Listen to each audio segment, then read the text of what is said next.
cares about the Olympics? I mean, I don't. I'm just here for all of the I'm here for all the anime stuff that you see in the background, like how Oh many yeah, racing events go past the Gundam Museum in front of the massive unicorn one-to-one and replica. everyone And it's has just their like, like yeah, things of Hatsune Miku. yeah. All right, are we streaming? Are you Who on cares streaming on about the YouTube or streaming on Olympics? Twitch? Okay, we are live. We are live. Hi everybody. So we're not going to be talking about Chris Chan because that's the most disgusting thing ever. We're going to be talking about something way cooler. So if you didn't already know, I've become a rather big Warhammer 40k fan over the past couple of years. Favorite faction, having to shout out Deathcore, Krieg, and the Admech, Adeptus Mechanicus. But it did come to my attention recently from a friend of mine that there is a possible alternative or another kind of tabletop battle game that is also a kind of extensive lore galactic size scale called Battletech. And with me today is awesome autocrat who's going to red pill me, and my friend Argent, who wanted to come on as well. He's gonna red pill me on Battletech. So how are you guys doing? All right. Yourself? Good, good. I'm excited for my vacations coming up. Going to visit some relatives in Maine, so that'll be nice. I'm kind of happy that churches are open here again because I wasn't able to go to mass for like 6 months. So Yeah, I've been unfortunately I've been having the problem of needing to get back into the habit of going to mass because I know I should and I don't have a choice. So just I need someone to say go to mass or you're going to hell. do they still have the? Because where I live, they got rid of the obligation. There's no we have the obligation back. Oh, okay. All right. But yeah, autocrat, how's it going? I'm doing well. Just came back from seeing family actually, which was a nice relief. I'm not going to say too much more without doxing myself, but I'm job hunting at the moment, so the last thing I want to do is just get someone going, oh yeah, so this who you've been associating with, but Oh, I wouldn't have a problem with that at my work because a lot of them are rednecks that love hunting and are right wing, even though I live in Northern Ireland, so yeah. me chatting to Catholics is probably the last thing some employers want to hear. But yeah. But so let me ask, what is BattleTech? Right, to explain in its real history, Battletech is a tabletop miniature war game that came out around... Could you speak just a little louder or speak closer to the mic? Oh, sorry, my headset is completely bugged. How does this sound? Yeah, that's better. Okay, yeah, so Battletech started as a tabletop war game similar to Warhammer, and it came out around 1983. So about, I think, a year after Warhammer 40k did. As originally called Battle Droids, but had to rename that for copyright reasons. And its main focus is on what I like to call combined arms mech combat. So its main emphasis is on mechs, but it also has other combat vehicles as well. So tanks, everything from tanks to infantry and even aircraft, and basically every vehicle under the sun you can think of. There's probably a rule set for it. Aren't the mechs combined arms in and of themselves? Well, yes, it's that sort of thing, but it's not like sort of Gundam, in which by some point it's basically just mobile suits and that's really it. Mechs are like the forefront and they're like the most powerful units, but you can definitely use other vehicles if you want, and in some cases, some scenarios, you can just use vehicles if you really wanted to. But it started around 1982, though it did get into some legal disputes because the way many of the mech designs were basically pulled, they asked the company to use the rights to mechs from Macross and a few other Japanese anime, but apparently the company they got them from did not have the legal rights to give them that. So that led to a whole legal dispute that was only recently resolved, like in 2015 or something like that, about whether or not they were allowed to use these mechs and things. It's a long, complicated story. Sorry, I'm gonna ask a really stupid question. So Macross and Robotech are different, or BattleTech? Yes. Well, yeah, Oh, Battletech and Robotech. Yeah, I know I have seen a few bit of name confusion, but yeah. So alongside that though is that. But yeah, that's like the sort of real life stuff, and it's sort of trundled along ever since. And I will say it's like I'm a very recent addition to like the Battletech fandom. I only really started getting into it about a year ago, thanks to a friend of mine. But ever since, and I discovered it more by chance as well. But when I got into it, I was sort of really sucked in. So I've just been spending the last over a year and a bit, sort of just consuming both the lore, books, and all sorts of things like that. So before like getting kind of the timeline, like maybe is there like an overview of the lore of kind of basically what is this universe? Like Okay, what is so unique about it? the thing is with BattleTech is one of its biggest departing because of course people will compare it to Warhammer because it's but they're both tabletop war games. They've both got lore, but I think the best way to put it, if you want to compare it to Warhammer 40k in many regards, is comparing it to that. It's not as dark by any stretch of the imagination. Warhammer is very grimdark, and everything is pretty much hopeless. Like one or a small group of people can't really do anything. There's countless death. There's suffering all the time. BattleTech is very different in the way that it is more sort of in the middle. It's by no means like Noble Bright. Horrible shit happens and horrible things do happen, and there's constant war and billions die in many scenarios. It's not gay But space communism. it's not gay space communism either. But it's very much more like there is moments of peace. There's actually some cases very long periods of peace, and many people have normal lives, and most people have what I would like to say a pretty decent standard of living, if even in some of them. And there's not really any, with a few exceptions, there's not really any out and out terrible, like completely evil factions in the universe. Most are just they just sort of exist like many nations would exist, and it's sort of a lot more sort of relievable in that way. And there's no And aliens, right? okay, it's a little bit complicated, but there's alien fauna, so sort of like alien birds and things like that, and sort of life stuff. And there is one book in which that is primitive Stone Age era aliens, but many in the community consider it non-canon, and its canonicity is just sort of meh. Mm-hmm.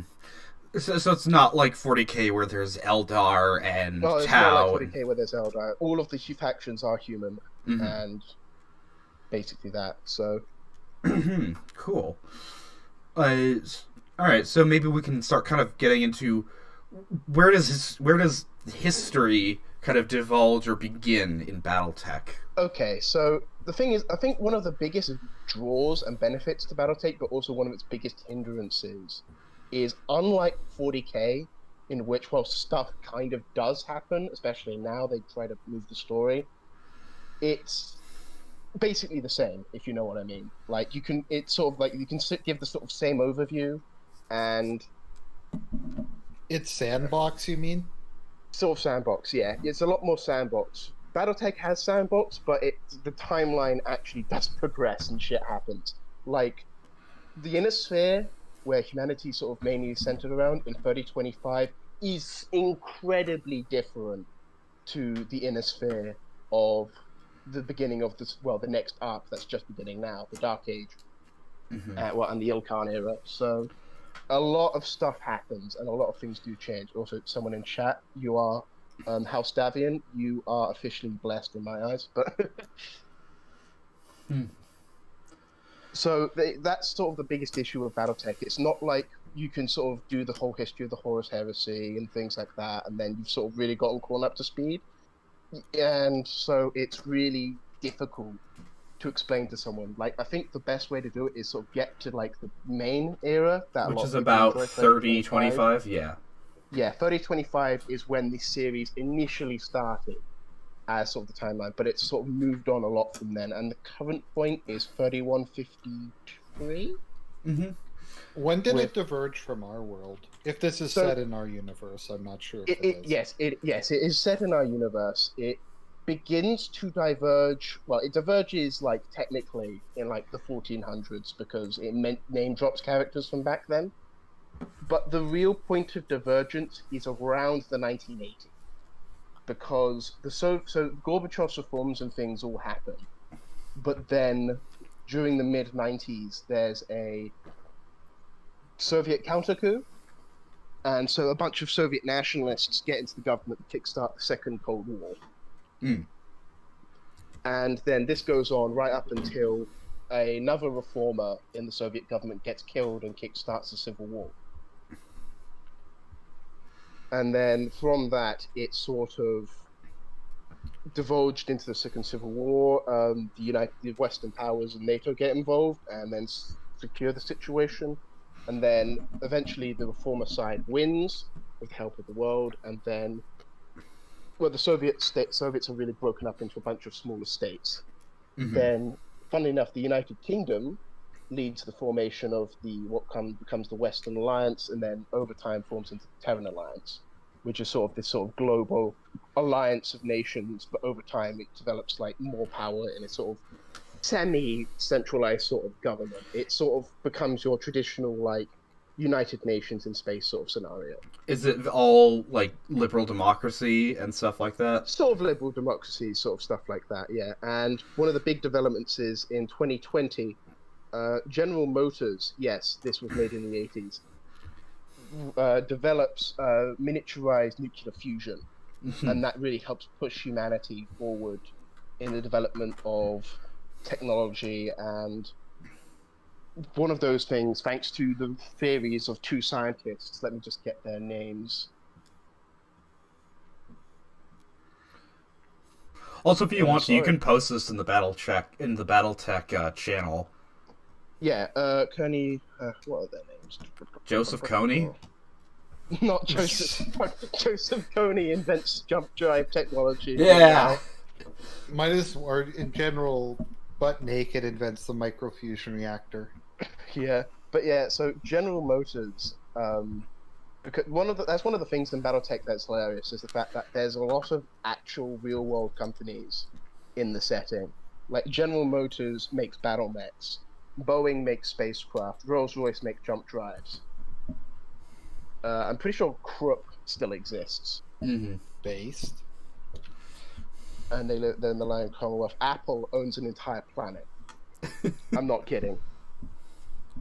They bought an entire planet and called it Macintosh.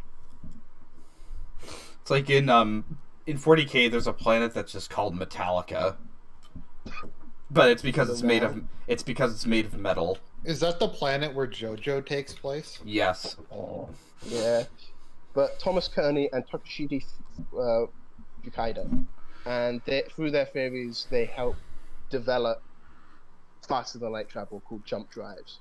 And through the jump drives, humanity, by 2116, they've colonized Tau Ceti, New Earth, and then go out to colonize hundreds of worlds under the Terran Alliance. Somebody in the chat, Long Dong, my man, haha, said Zippo Lighter makes flamethrowers. Yeah. Also, just to clarify, Games Workshop is a British company that made 40K. This is Battletech is American, right? Yes, it was developed by FASA, who also went on to make Shadowrun.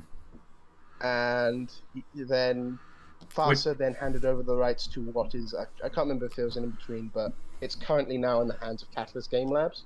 Mm-hmm. And I've got to say, compared to Games Workshop at the moment, they're a much better company record. Yeah, it's like Emperor had Text-to-Speech just got shut down by Games Workshop. Well, they didn't shut it down. It's just the team working on it just said, with the current rules on fan content, we just cannot risk doing this and then having everything shut down. But no, like, whilst it's a lot smaller, Battletech has quite an amazing fan community. Like, is it one of the few things where the fan base isn't toxic autists? Not really, actually. I mean they're autists, but they're not toxic ones. They're not really that toxic. Funny enough, it's more fight-based, actually. From what I've seen. Like, not like Redpilled based, but like there's a lot less of your SJW types in it. So is Mech Warrior like the name of the game series that's set in? Yes, so Mech Warrior. So BattleTech as a general thing is a overall thing for the setting, but also for the specific like tabletop game as well. Mech Warrior is sort of a spin-off that's owned by Microsoft that is a specific sort of third/first person mech game, basically. Because I hadn't realized they were the same thing, but I played Mercenaries a lot back when I was a kid. Oh yes, that's it's in the same universe. Like the game. Okay, so the games in BattleTech aren't canon, but some of the things in them are canonized because they're in. Also, somebody said, that same guy said that you don't need models to play Battletech, or if you want, you can just make your own with a 3D printer. Something I imagine you could never do with 40k. Oh, yeah, well, 3D models are banned in, like, official tournaments, obviously, but the rules of Battletech state that so long as there's a sort of thing in the... Because it's a hex-based game, the tabletop, so all you need is effectively, like, you could make a cardboard cutout, or even just have something on it that just says the name of the mech or the vehicle or whatever. And as long as all the players agree, that's fine. That's what you play with, and that's what it is. You don't need an official model if you really want to. And on top of that, the rules of the game are what you want it to be. If you got a rule you think make it boring, if you want to cut out combat points or anything like that, you can do that, and as long as both agree on it. As the main thing that says, the most important thing is if both players are having fun. Mm-hmm. As opposed to Games Workshop, where we want money, we don't want people to have fun. Sorry, so is Game Workshop just really litigious? I don't know that much about it. Like, do they just sue everybody who? Oh, they recently released, and because they've started their new Warhammer streaming service, they've just released a blanket ban on fan animations. Mm-hmm. And then compare that to Catalyst Game Labs, who've made one of the biggest people in the BattleTech community a character in universe, which is fucking great. There's this guy. If you want to get into BattleTech really well, Tex of the Black Pants Legion makes fucking god tier, basically lore videos. From the perspective of he plays this sort of lecturer character, a former mercenary who does these big sort of lectures. Can you link that in the channel? Oh yeah, It's kind of funny in that the Star Wars sequels, they frequently will steal fan ship designs and not give credit for them. Yeah. And yet, I think the sequel ships look really ugly, except for the updated X-wings. But it's practically impossible to make an X-wing look ugly. Those are the most beautiful starships I've ever seen. They will just steal them. I've put it in the BattleTech chat. So look at this guy's BattleTech videos, his lore videos. Even if they're on a specific mech, especially the later ones, the first half of it is just talking about the history that led up to the creation of a specific mech. Because the Marauder, because it was basically used by an elite fighting force. But anyway, there's a lot of lore to get through here. Yeah, I'll just say yeah.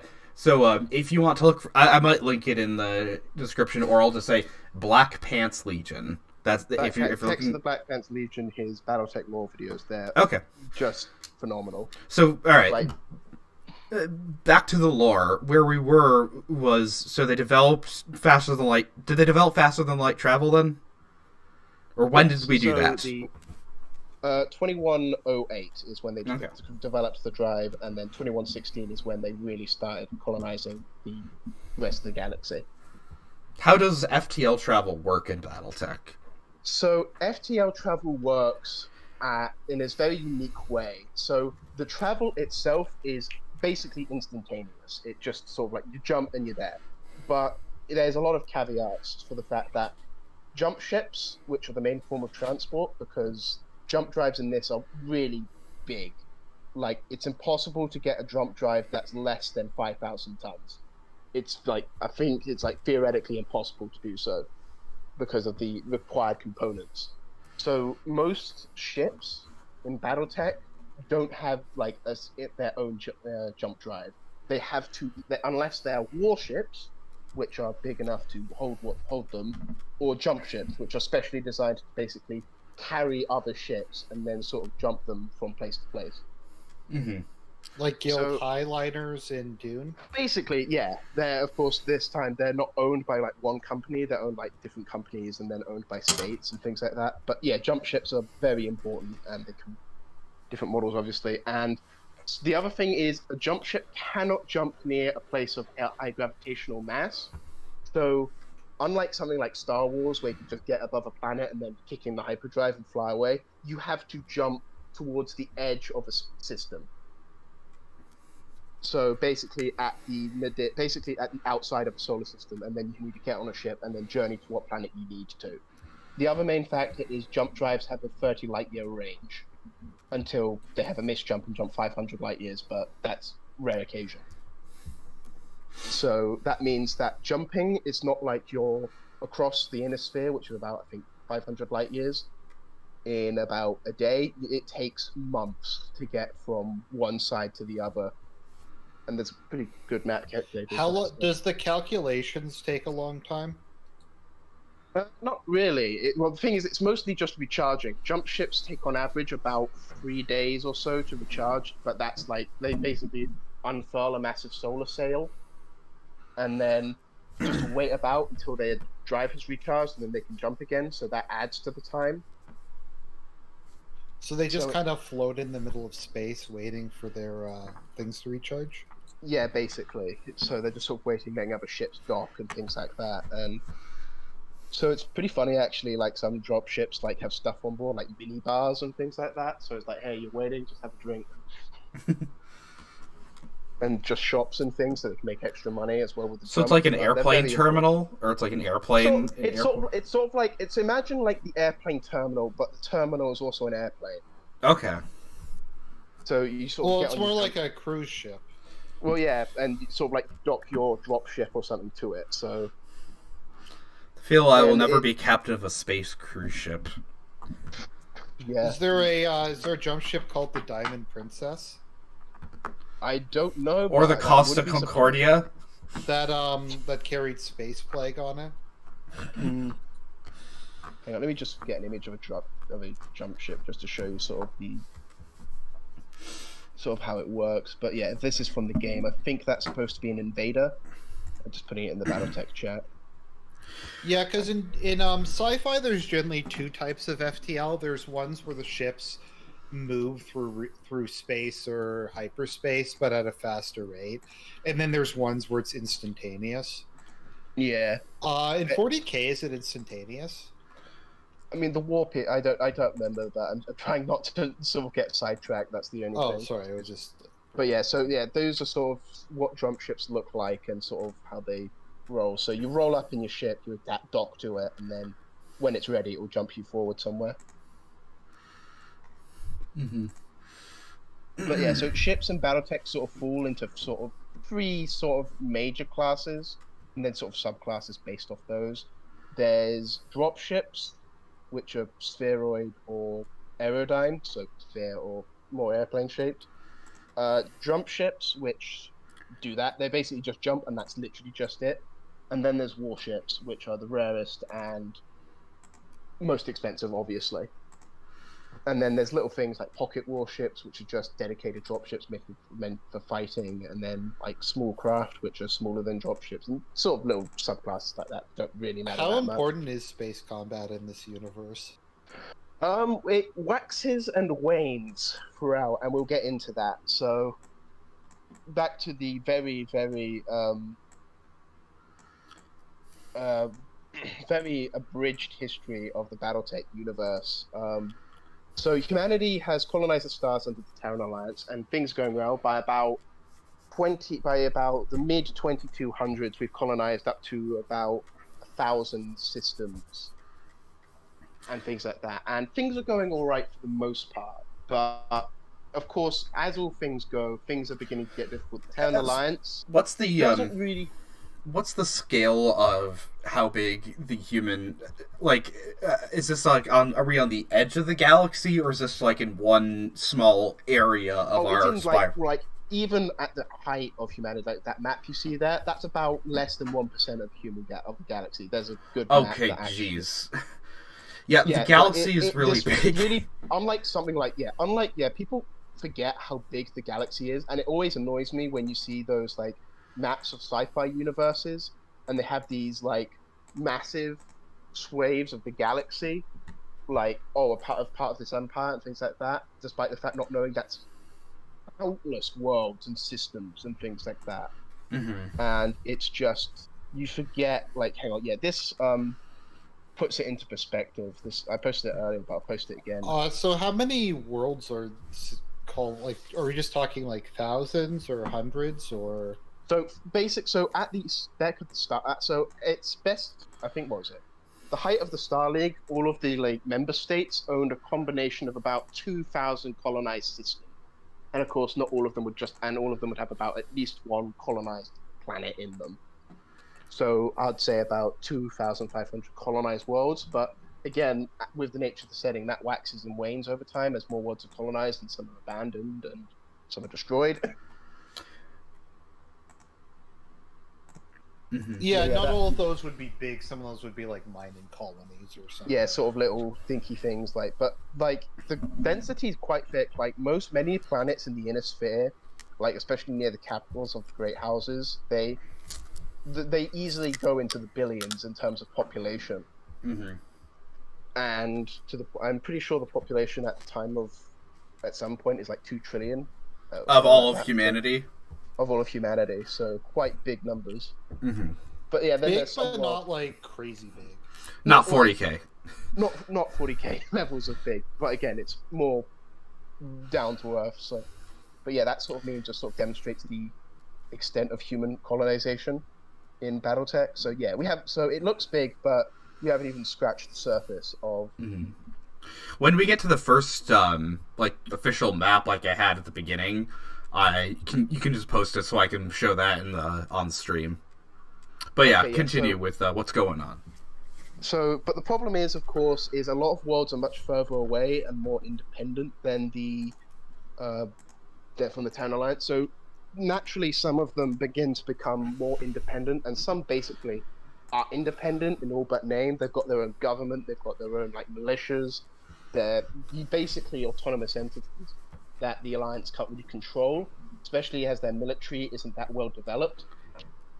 So eventually you have what's called the Outer Reaches Rebellion, and that leads to many conflicts with the Town Alliance in which they mostly lose.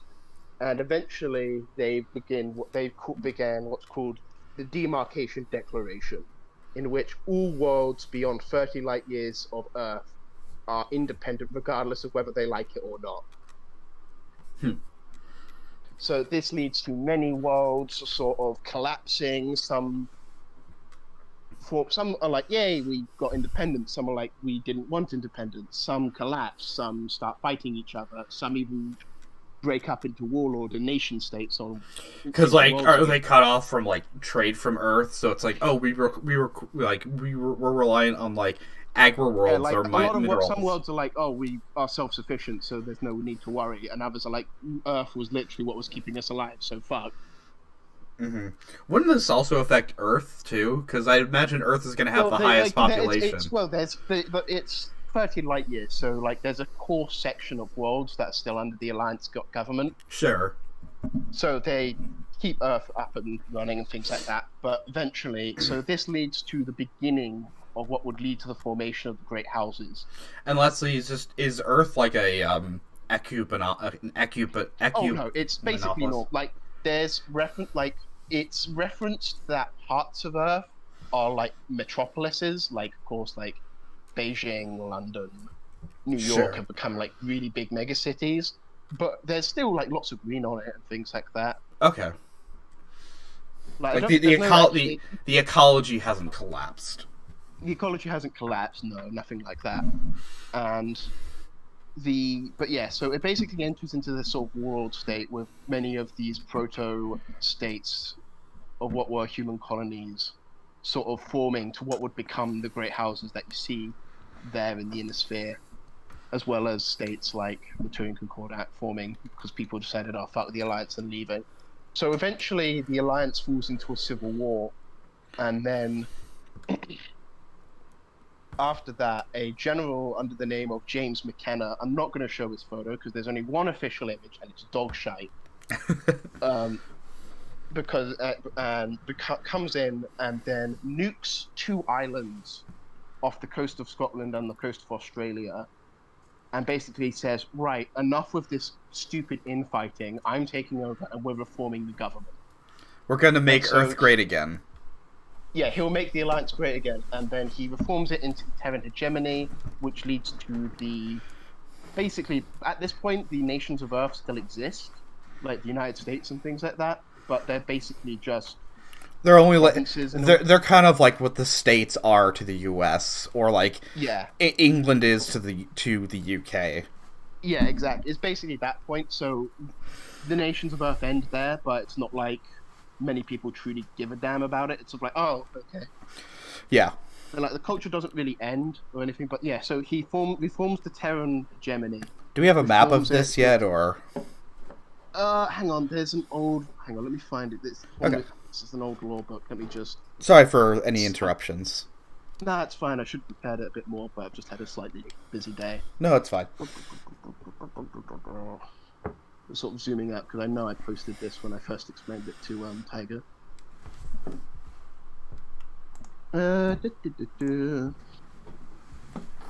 So McKenna reforms it and then starts a campaign to conquer the remaining...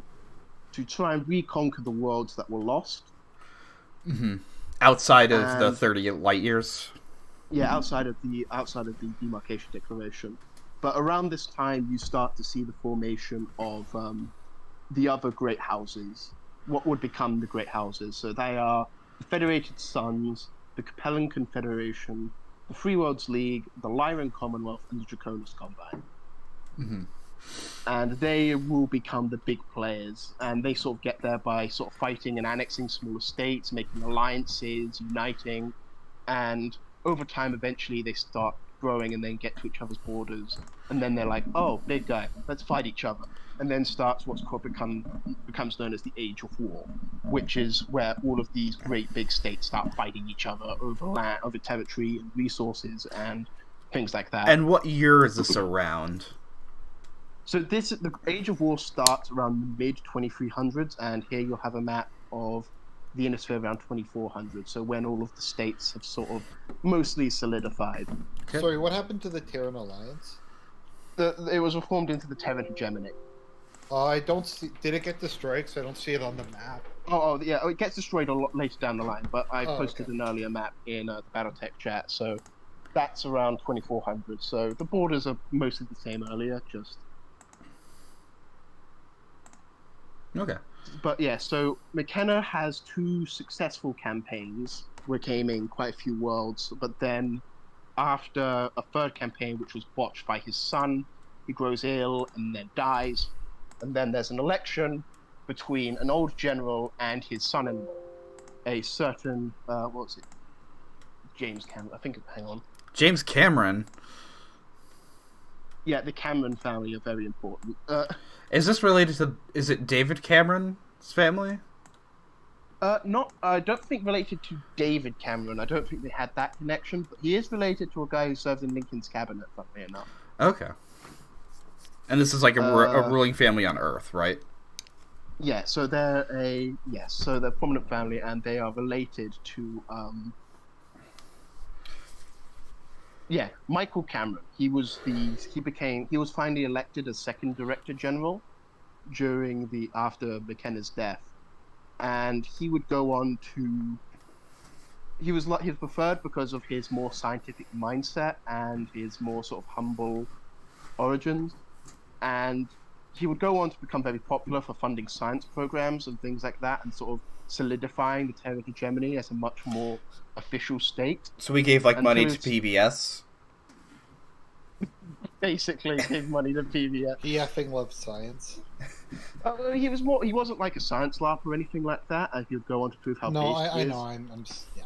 Yeah, but he would go on eventually to, as Director General, he would fund research, he would make secure the Germany's borders. But in 2351, he would go on to shock everyone with his announcement to the Terran Congress that he would revise the old social class of nobility based on the English model. Based I know, and it's red-pilled.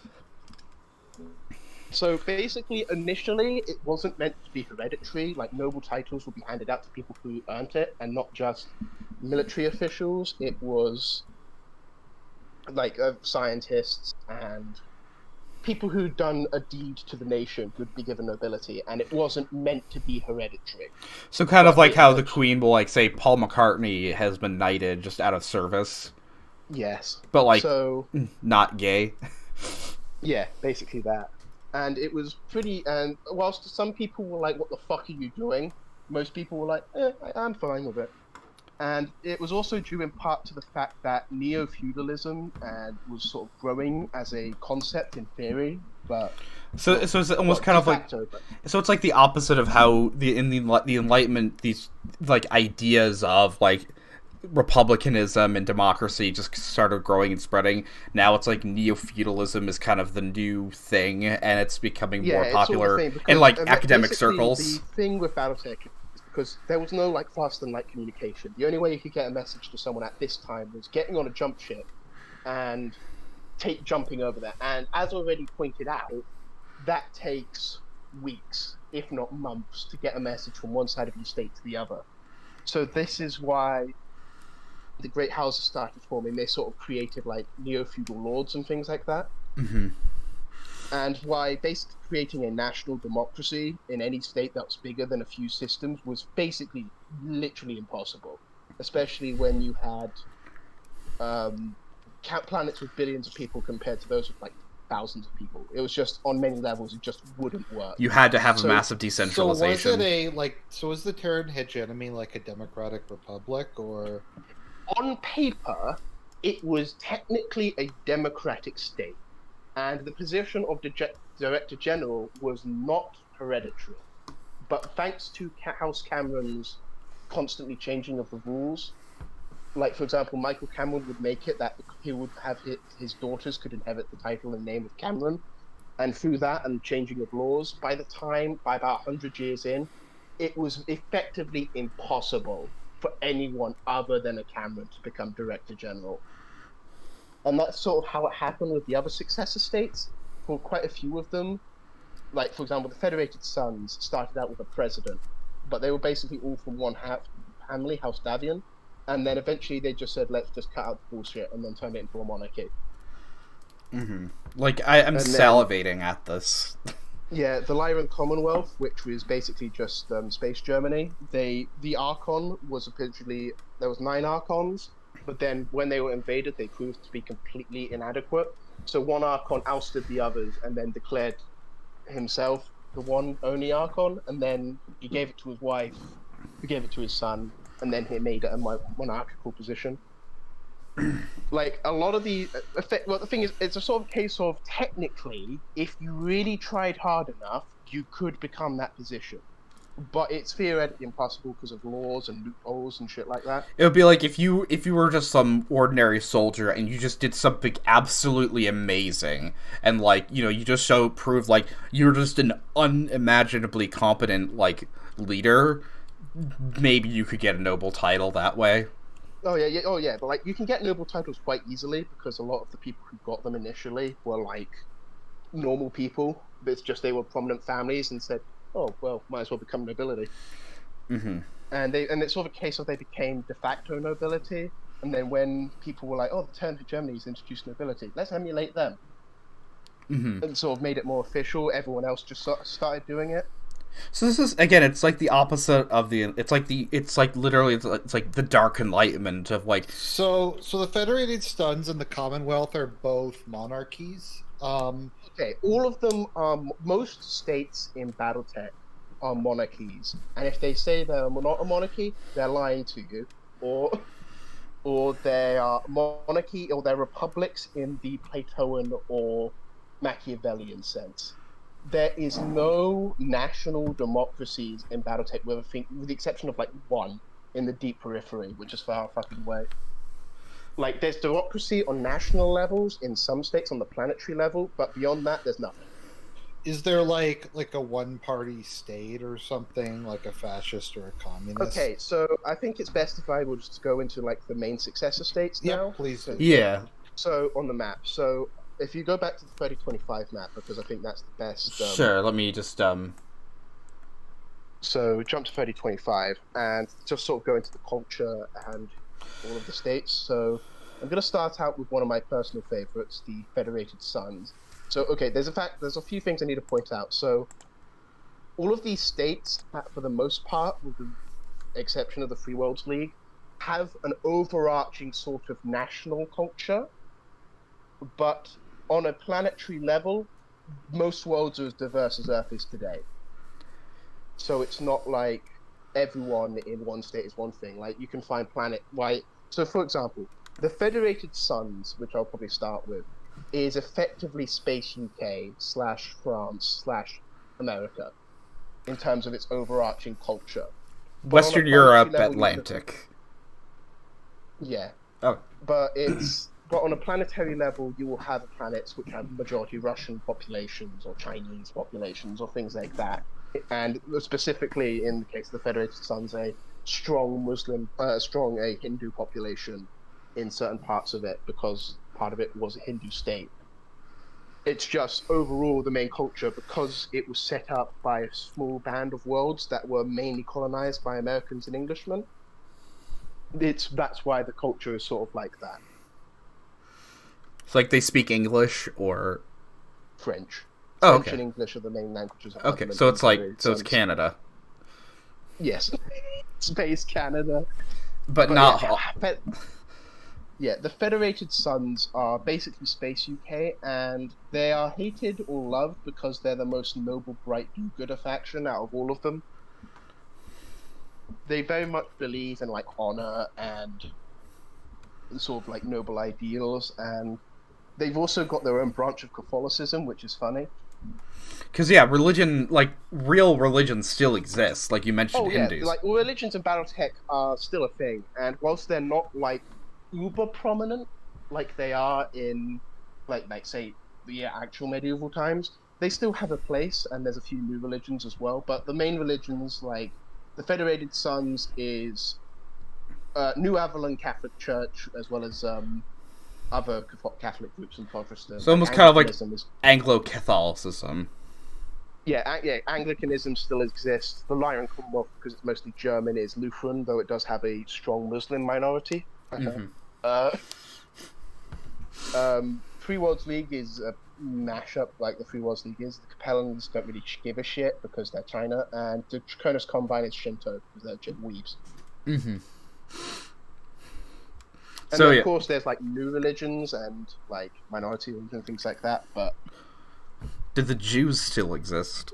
Yes. Okay. There's actually a province in the Free Worlds League called Zion. Okay, nice. I would have thought it would be a Mormon province. I mean, Mormons exist. Like, I'm pretty sure they're referenced to Zoroastrians still exist. Nice. Like, they're again just a small minority, but they're mentioned, so they exist. Mm-hmm. So, like, more about, like, what is the Federated Suns like? So, the Federated Suns is very much sort of, they have inherited sort of that cultural identity of the United States. Many people, whilst they may not have much, especially in the Outback, is very much, they still love the fact they live in the free world, the Federated Suns, and they believe they're the freest. And they take their rights very seriously. And on many worlds, it's a case of they have their own lords, but worlds usually have parliaments where they have local political parties and things like that. Some worlds are even described as being communal. So basically communist, but still having local lords over them. And it's basically many worlds sort of do their own thing. And it's very much a case of they have like an education problem, things like that, but at the same time they're still like, oh, but at least I'm not over there. I'm happy I'm in the free federated. I'm Suns proud to be a instead of- federated son, where at least I know I'm free. Yeah, basically, yeah. Nice. Or is it also kind of like the idea that, like, you know, even a destitute American is just a temporarily embarrassed millionaire? So are they actually the freest, or is that a meme? Well, again, they're definitely the freest in terms of overall. The Free Worlds League may have some freer provinces, but definitely, in terms of the inner sphere, definitely the freest. I think they've definitely got freedom of speech and assembly and things like all of those good things. Some people. Good, yeah. But and a lot of worlds, basically, whilst they do have like lord and follow main laws, they do have, again, federated, so they sort of have their own parliaments and their own ways they run themselves. As long as you pay loyalty to House Davian, then they're all good. Led by the first prince. So it might be something. Is it also somewhat a little bit kind of like, say, the Holy Roman Empire, where you have like a? If you want to talk about the Holy Roman Empire, that's the Free Worlds League. Okay, but it's like you have, but just in the sense of most of these, like, you'll have an overarching monarch, but like you'll also have kind of at more local or sub quote unquote national levels. Yeah, that exists in every successor state. Like you might have like, you know, you'll have like, okay, a mercantile republic in some areas because that's more efficient, or like just straight up. Yeah, well, they're all in the Federated Suns. It's more organized, as well as the other Flying Commonwealth and things like that. It's much more organized. Like there is like a set duke of a planet, but the world itself would be organized more on its own sort of level. So I think most people follow a parliamentary model. And most lords know it's best not to trample the freedoms of the locals, otherwise you'll find yourself killed. So kind of more like in the actual Middle Ages, as opposed to like what people think of it, is like your local lord is not gonna like really trample on people's like liberty, because he's just him and his house and his few retainers against like a few hundred peasants. He's not gonna mess with them. Exactly, yeah. So there's the planets, and then there's the marches. There's 3 big marches. The Capellan March, the Draconis March, and the Crucius March, which is sort of the central provinces, and then they're run by a March Lord. Or a Margrave. Sort of like, yeah. And then, of course, there's the First Prince themselves, and First Prince is a gender-neutral title, so even if it's a woman... But yeah, Davian is sort of hands-off, like, don't fuck about and you'll be fine. Alright. So, next, the Capellan Confederation. Yeah, so they're one of the great enemies of House Davian. So as a friend of mine in chat just mentioned, like, the Federated Suns was a lot more decentralized. There was originally 5 princes, and then the first prince was elected from their number. But after a civil war, Alexander Davian, who was a mega chat, by the way, centralized it a lot more than it was. Which is what I like about Battletech. The states change. They're not, like, stagnant with the same government or things like that. The government may be similar, but it does change in ways. Which I like, because it reflects how things like that happen in history. The United States today is by no means anywhere similar. It's very different from the United States of when it was first founded. But yeah, so the Capellan Confederation is a Chinese with a tinge of Russian in it. It's like sort of socialist, air quotes, authoritarian state. So ironically, it is kind of a confederation, but not really a confederation. Like how the Soviet Union was a federation? Yeah, sort of like that. There's sort of like, they have sort of commonalities, which are like states, but they are all owned by the noble house Liao. And Liao is the sort of... They basically united the Confederation out of a bunch of smaller states, basically saying, hey, don't worry, we're not going to become dictatorial and steal all of your autonomy, and then went and became dictatorial and stole all of their autonomy by marrying, like, Liaos into the nobility of these other planets and effectively becoming leaders of them. And, yeah, it's very much a brutal, socialistic, like, authoritarian state. With the possible exception of the Combine, they're the most authoritarian. But, funnily enough, not blanketly like horrible to live in. Mm-hmm. Like it's described in the law books that the Confederation is very much like comfy because citizens do have a right to healthcare, they have a right to work, the children get educated for free and a job, but they do also have a caste system. Okay, so are they like the most like the Tau then, or? In a way, so basically, you're not born with citizenship in the Confederation; you earn it.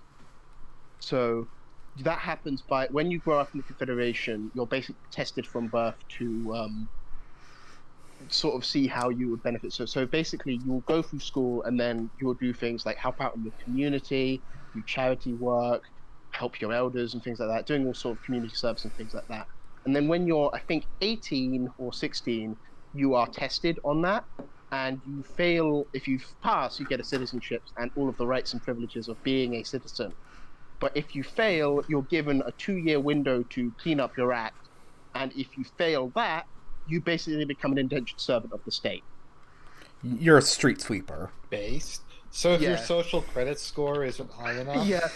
Yeah, basically. That's effectively what it is. So but instead of like getting that, you get your social credit score from birth, and if it's too low, you become a servant of the state.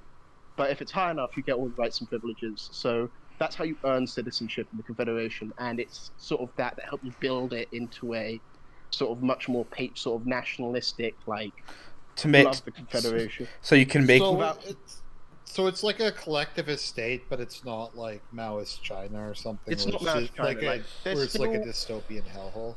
Oh, it's not a dystopian hellhole, really. It's like they've had like dictatorial and very corrupt chancellors, but at the same time they've also had really good ones, and it's a lot of people do have a genuine love for the Confederation because it does give them a sense of meaning and purpose. And it also has a lot of really fucking based units like the Death Commandos and the Warrior Houses. And like one of the things I love about Battletech is there's just lots of regiments, and a lot of them have like pages worth of lore and history about them.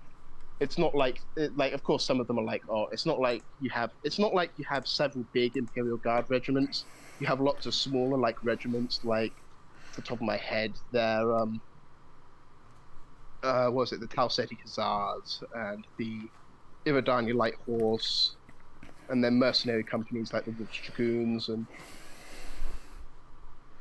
the based Northwind Highlanders. But the Confederation is there is like businesses and enterprise and things like that, but of course the state watches over and makes sure that it's all in line with the house's layout thinking. Are they a secularist government, or? They're sort of secular. They don't really give a shit about religion. Like, Wan Liao did join a funky cult, but we won't talk about that. Okay. But they're very sort of like, religion is legal. You can worship whatever you want, but it's just sort of so long as it doesn't tamper with the state, it's fine. Yeah. And that's sort of the main crux of the Confederation. You're fine so long as you don't go fucking around. Okay, watch the language just a little bit, but... Oh, sorry, yeah. You can swear, just like, I don't like it that frequently. But anyways... Oh, sorry, yeah. I've been watching Battletech. That's fine. But anyway, sorry about that. No, it's fine. But the Confederation, again, they're not the best, but it's by no means like Imperium hellscape. Mm-hmm. I do imagine there are worlds within Battletech, though, that are kind of pretty bad to live on, that are somewhat akin... Like, there's many worlds where it's an absolute dump to live on. Like, they're kind of like hive worlds, or... Yeah, there's not like super planet metropolises, econopolises, or anything like that. But there are a lot of like there are like impoverished planets, or planets where it's very corrupt and stuff like that. Very corrupt and things like that. There's like in the Federated Suns, you have the Outback, which is raided by pirates often, and especially from the Tortuga Dominion. The Outworld's Alliance is just poor. They're just like the poor. Okay, so let's go to the Free Worlds League. Now, sure. The Free Worlds League is... the Free Worlds League is... People call it Space America. They're wrong. Don't listen to those people. They don't understand the Free Worlds League. The Free Worlds League is the most loose of all of the great houses under House Marek. Which, funnily enough, House Marek is actually descended from Austro-Hungarian nobility, which is a nice little touch. I thought it would be based on Merrick from Yu-Gi-Oh. Yeah, I would. My girlfriend's been watching Yu-Gi-Oh, and I keep making that joke. Mm-hmm. And the main thing with the Free Worlds League is they're the most, well, they're sort of in the name, a league of states. So unlike the others, which have a more unified sort of cultural identity, some more than others, the Free Worlds League doesn't really have that. It's a lot more disunified, and because of that, they are made up of a bunch of smaller states. And that leads, that's the best way to describe them is like a more secular Holy Roman Empire or German Confederation. Okay. So not even really unified. Yeah, they are unified under the Captain General, which is almost always from House Marek. Mm-hmm. But they are very much they do suffer from a lot of internal civil wars, and then there was even a point in the setting where they just abolished themselves. The Free Worlds League just collapsed and they abolished the central government, and it sort of fell apart for almost a century. Mm-hmm. Because they just couldn't get along with one another. But hang on, let me find the map of the internals of the Free Worlds League to sort of demonstrate that. So there is like a centralized military, a centralized sort of government under the Captain General, which started out as sort of like a consul type position where they would only exist in times to lead the military. But over time it became like it was permanently in session because the Merriks would always put in a state of emergency, which would grant them more autonomy, and in the end, it just became a head of state position. So they're always sitting. But yeah, here's like an internal map of the Free Worlds League. Okay. So like the Marek Commonwealth is sort of like Eastern Europe and things like that, and a bit of England. Principality of Regulus is Hindu. Like they enacted Hinduism, and like the planets, like the states in the Free Worlds League, range in size from, as you can see, like the Marek Commonwealth owning many worlds to literally only the size of a continent on one planet. So, like, I mean, there was one that's divided between two states which hate each other, and the titles range from, like, one of the planets is a theocracy, one's led by a quote-unquote emperor, but they always get annoyed, like. And so it's very much more divided, and each has their sort of own military and even their own currency in some cases. They're not all tied to the fiat petrodollar. The Marek bill, but and then I love that the fact they have the Silverhawk Coalition, which is a confederation inside of a confederation.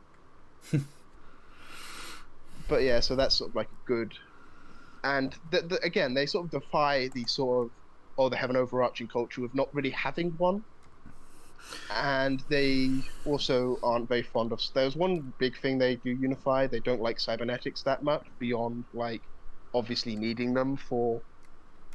Like if you lose an arm. And things like that. Yeah, things like that. But they're like, oh, that's all right. Most are like, don't get it for, like, aesthetic purposes. But yeah, so the Free Worlds League they don't have like a unified religion, obviously. They're much more they're the most culturally diverse out of all of them. Diversity sounds big, but yeah. I like them a lot because I've been reading a few books, and there's a really good audiobook on YouTube, by the way, called let me just find what it's called again. Noble War. Hang on, let me just check.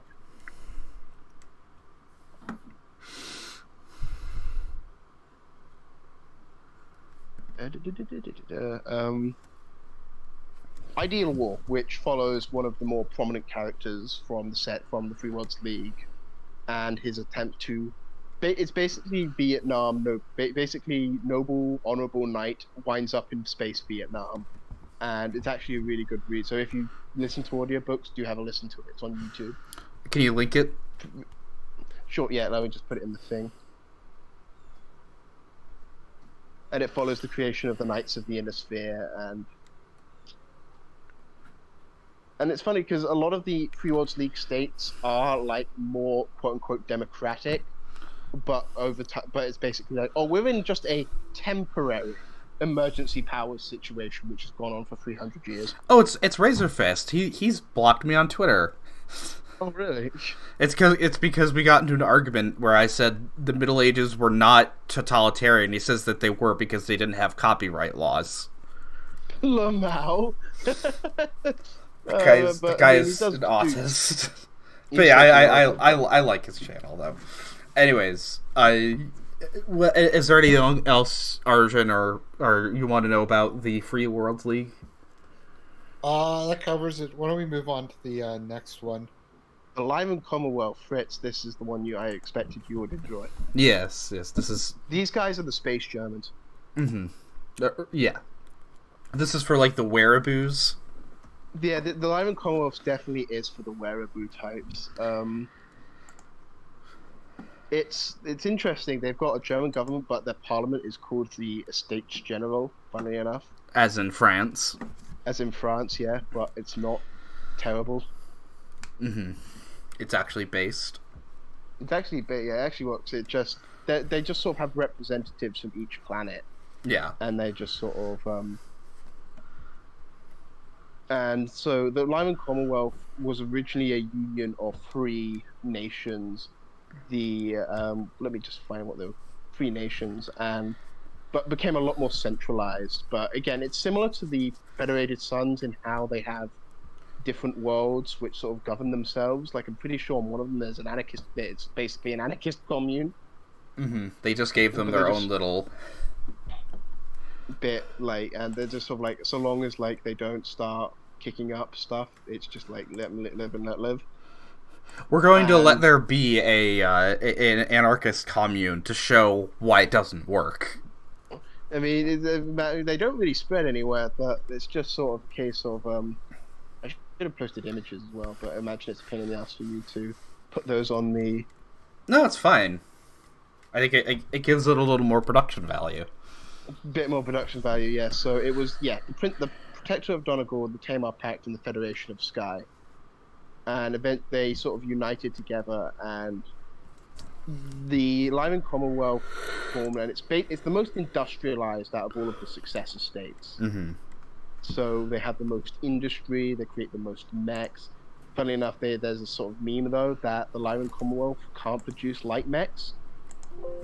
They don't want to? Well, yeah, they don't really produce them that often, and they have... And so the meme goes that all of their light mechs are like 100 tons. They always send atlases and really heavy assault mechs in to do light mech work, so that's where the meme of the Steiner Scout Squad shows up. But they're like, they have sort of this cultural thing is which like people are like, you can keep your like local culture, but you need to learn German.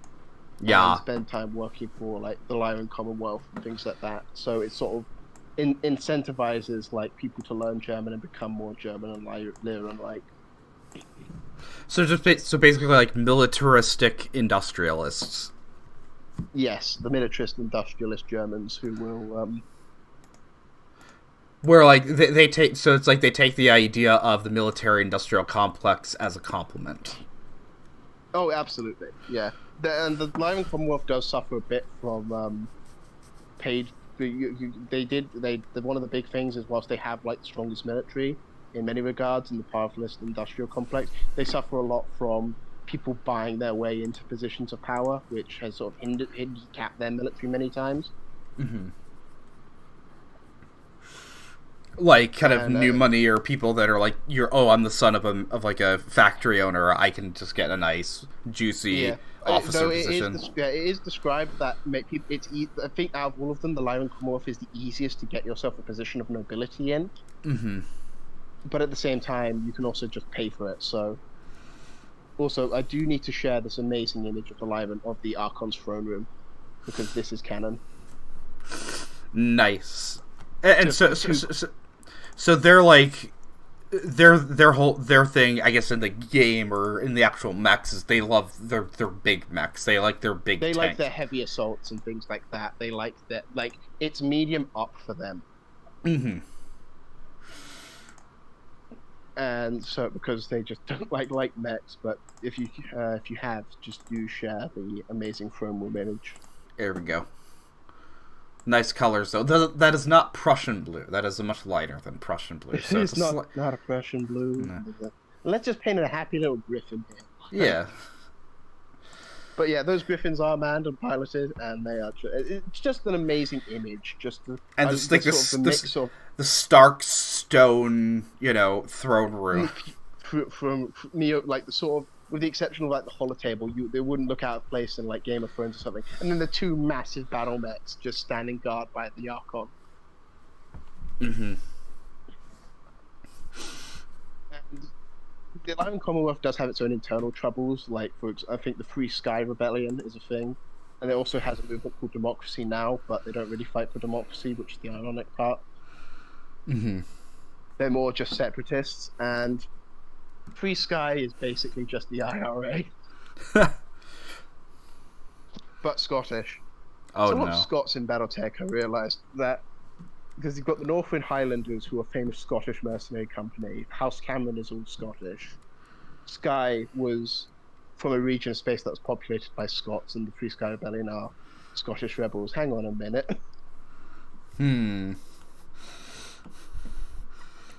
But all yeah, right. those are the islands. Alright, so now let's get to, like, what my second favorite faction is supposed to be, I suppose. Oh, you dirty drac.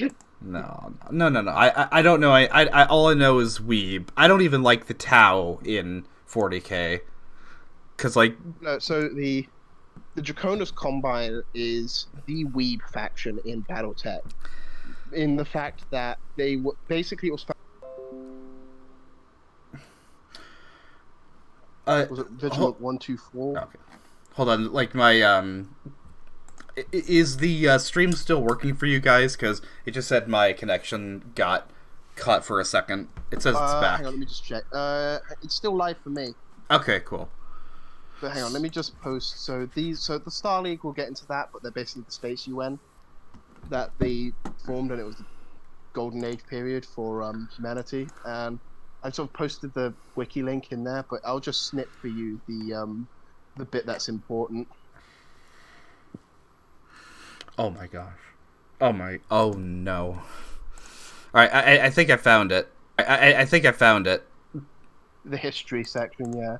It says, I want to read this. In 2764, the unit was assigned as part of the, what's XLIV, whatever. Oh, like the 44th Corps, 16th Army to District 3 of the Draconis Combine Military Region. The unit attracted the bulk of hegemony SLDF personnel obsessed with Combine popular culture, Draconis, TV dramas, pop idols, and animation. This ended being the unit's distinguishing characteristic. Numerous complaints were filed regarding the images of cartoon characters and singers that festooned the regiment's battle mech. And although a number of the unit's machines appeared on the covers of specialty magazines, the majority consider them with thinly veiled disgust. Oh god, it's just these little.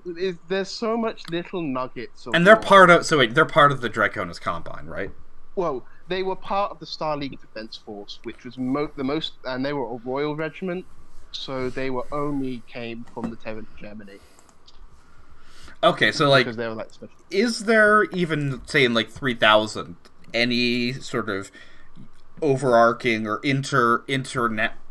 international bodies that like try and settle disputes, or is there no UN? So okay, I think the best thing is, we'll pick up back with the law now, is the age of war kept on going, and it was brutal. So like continents being burned, nuclear arms being thrown around like they were footballs, and people didn't really care until what became known as the Tinterbell Massacre.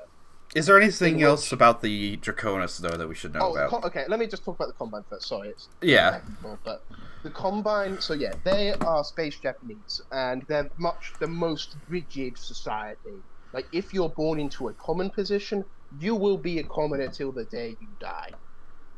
Mm-hmm. It's very sort of stratified, and obviously the cultural policies are very heavily enforced. There is a few pockets of resistance, that being the Azami, who are descendants of North African Muslims, and Ras Al Harg, which are descendants of Scandinavian colonists in the Ras Al Harg region, and they are much more resistant to like the cultural input, like restrictions on them. The Azami did get a bit of a break with the Combine saying, "Hey, you have sort of exceptions, just further in the military." And Ras Al Harg, funnily enough, it was interesting. They did get their independence for a brief period, and they also had a really weird culture of like mixed Swedish and Japanese, including Swedenese, which is an actual in-universe language. Nice. So, like, there are non-Japanese people in the Combine. Oh yeah, like it's. I think like a majority of the population are not ethnically Japanese. Okay. But they dress in Japanese clothing. They follow Japanese, speak Japanese. So it's the nerdy white guy wearing the kimono and the yes, katana. And that's actually a thing, but it's not weird. It would be weird if you weren't wearing a kimono. Okay. Well, kimonos actually look pretty comfortable, but oh, they do, yeah. But it's just that case of they, and there's actually a, and well, sorry, I've just lost myself for a second there. But the Combine is. So some people do chafe with it, but it's just sort of live with it. And of course they follow Bushido, but it's not actual Bushido. It's westernized sort of the sort of stereotypical Bushido. So they do have people committing Sudoku. Yes, Sudoku and things like that. Do they? Is there state enforced Shintoism? Sort of, yes. They heavily. It's sort of Shintoism and Buddhism are like heavily industrialized. They've got this sort of thing called 5 pillars, and the 5 pillars are what society is modeled around. And one of the pillars is religion, and that is Shintoism and Buddhism are sort of prominent. And any what they like to call one god religions are heavily discouraged. So Islam, Judaism, Christianity, they're all heavily frowned upon. They're not outright banned, but you're sort of limiting yourself by being part of it, and they don't sort of look at you correctly. They sort of think, oh, he's a subversive. Okay, so back to the lore, because like we could talk about, or back to kind of the timeline lore. Yeah, so what happens is the Free Worlds League attacked the Capellans on the world of Tintervel, and then nuked the planet to Kingdom Come. Okay. And it sort of and it wiped out most of the population, and this sort of made the Inner Sphere sort of stop for a moment and go, okay, maybe we should start rethinking this. And this is what led to the Ares Convention, and it was basically this treaty that said how war was to be, because of course, what soldier will fight if their only hope is to be wiped away in a spray of nuclear hellfire? What was the point of fighting if the planets you're fighting over are going to be completely annihilated and all resources gone? So it basically set up rules of how war is to be fought, who will fight, how it will be fought, like what so not so much like the Geneva Convention, but almost more like in the Middle Ages, where you had things like the peace of God, or like that certain like people and certain rules have to be set up for war to be morally acceptable. Yeah, basically that's what it was. So no using of specific weapons, no chemicals or anything like that. War was meant to be honorable. It's like we just want the soldiers and the mechs to fight each other. We don't want to like didn't exist yet, but we want soldiers and warriors to fight and vehicles to fight each other. Like limiting nuclear weapons to absolute like necessity, like tactical nukes. Tactical nukes and things like that. Like the Davy Crockett actually sees a resurgence in Battletech, which is funny, but nice.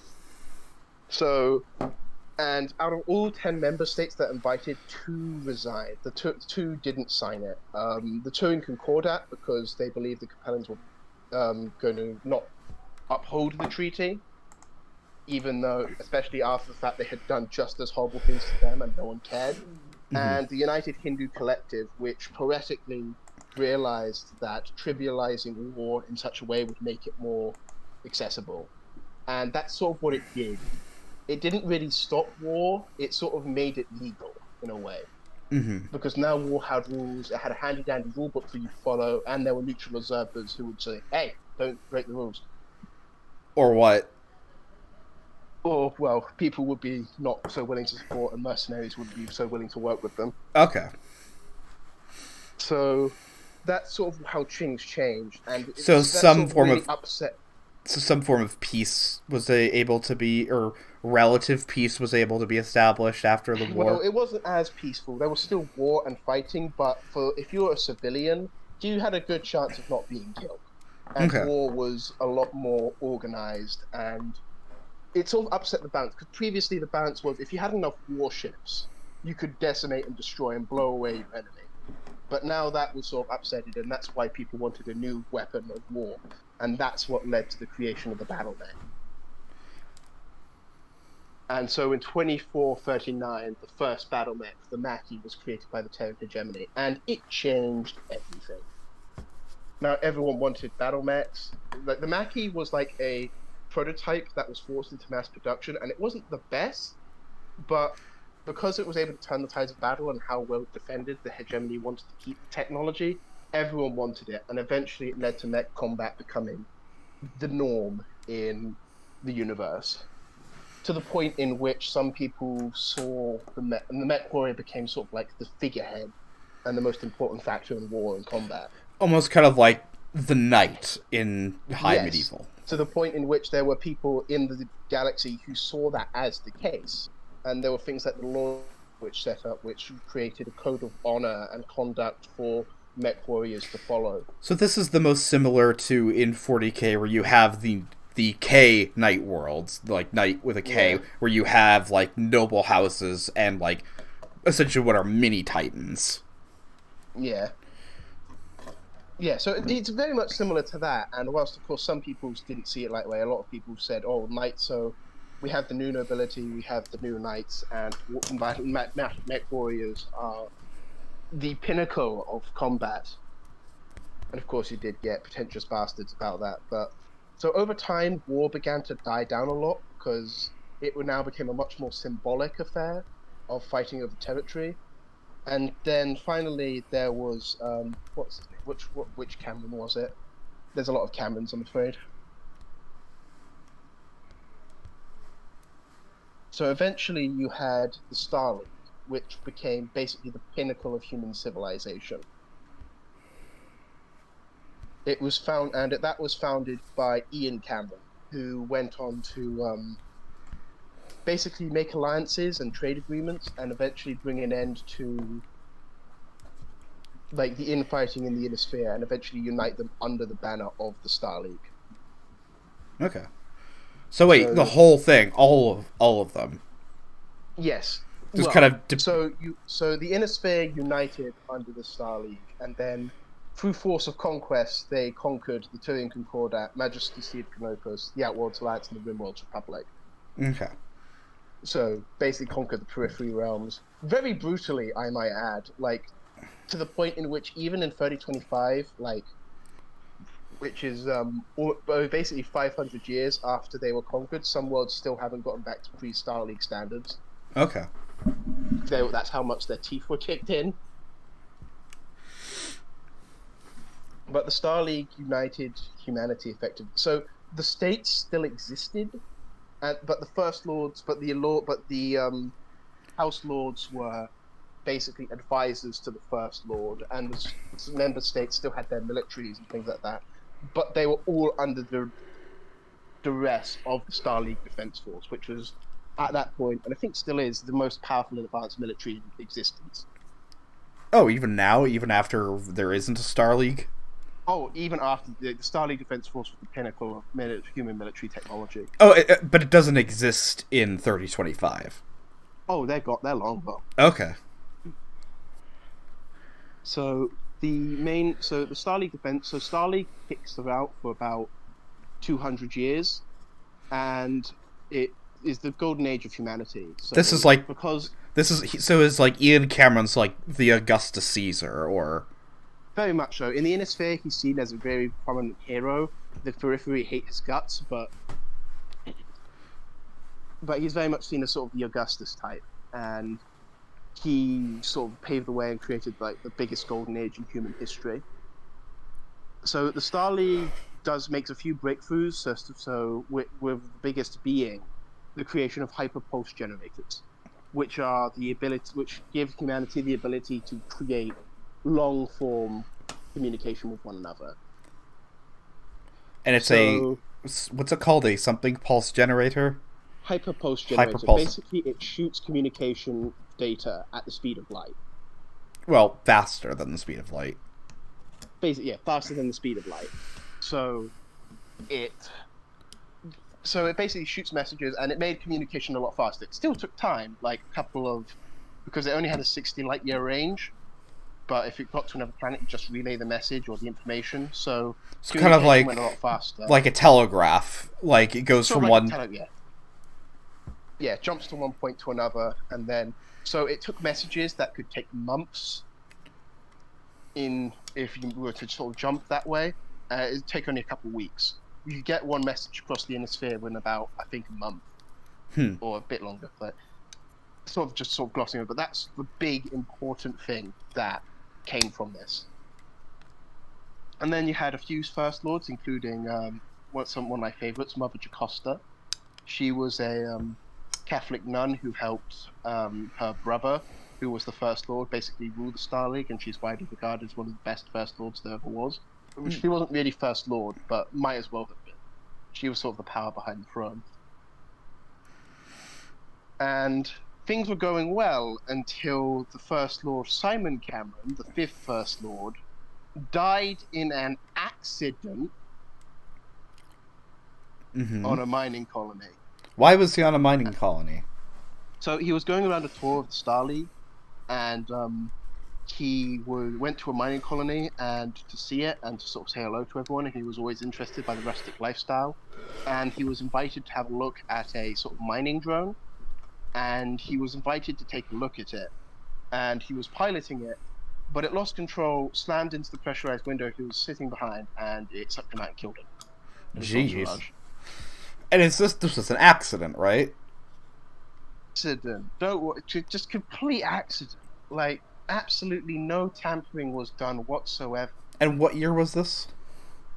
This was in hang on, when did he die? Just check I've got his thing. 2751.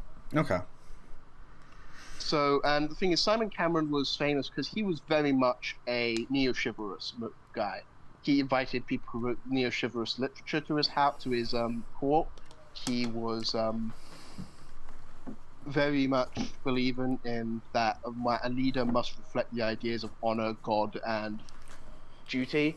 And that's all well and good and all. The thing is, though, he started telling a lot of these stories to his son when he was very young. The story of how his family was very important and sort of almost God ordained and believing in honor and things like that.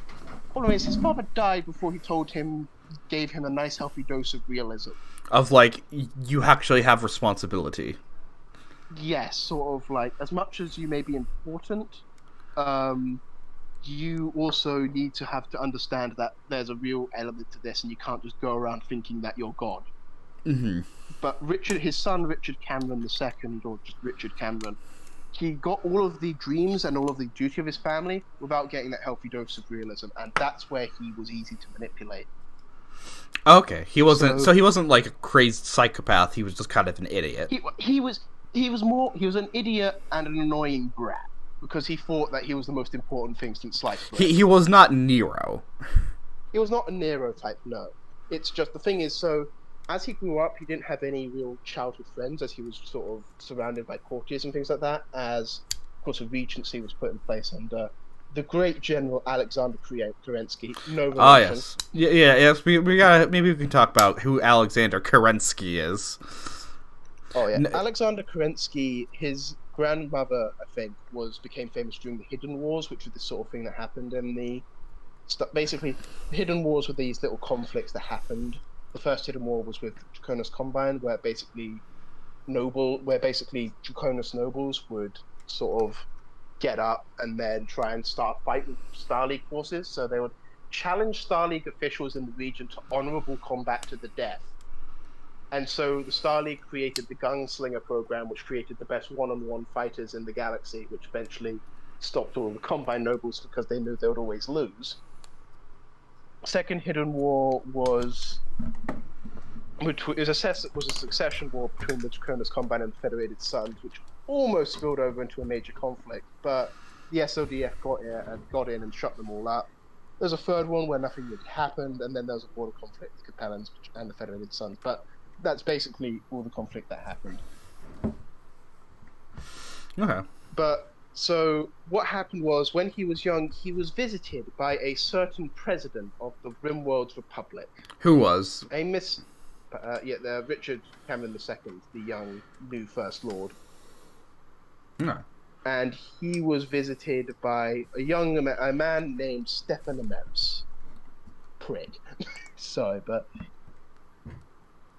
is he the Horus of this, or is he the Erebus of?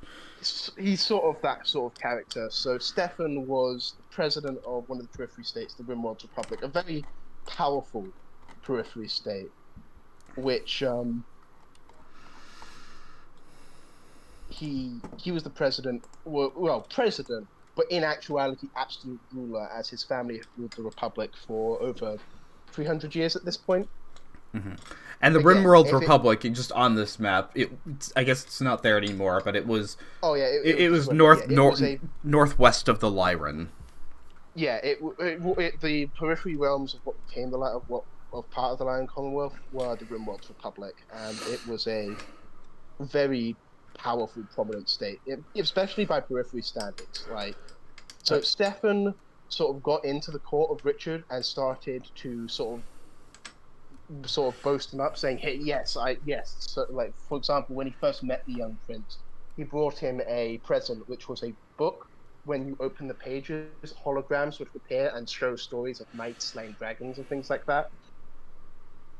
So he knew how to get into the boy's heart and his brain and his mind, and was like the yes man, and sort of telling him that, in the Rimworld's Republic you'd be seen as a true hero, and you're the First Lord, you don't have to listen to your council or anything like that.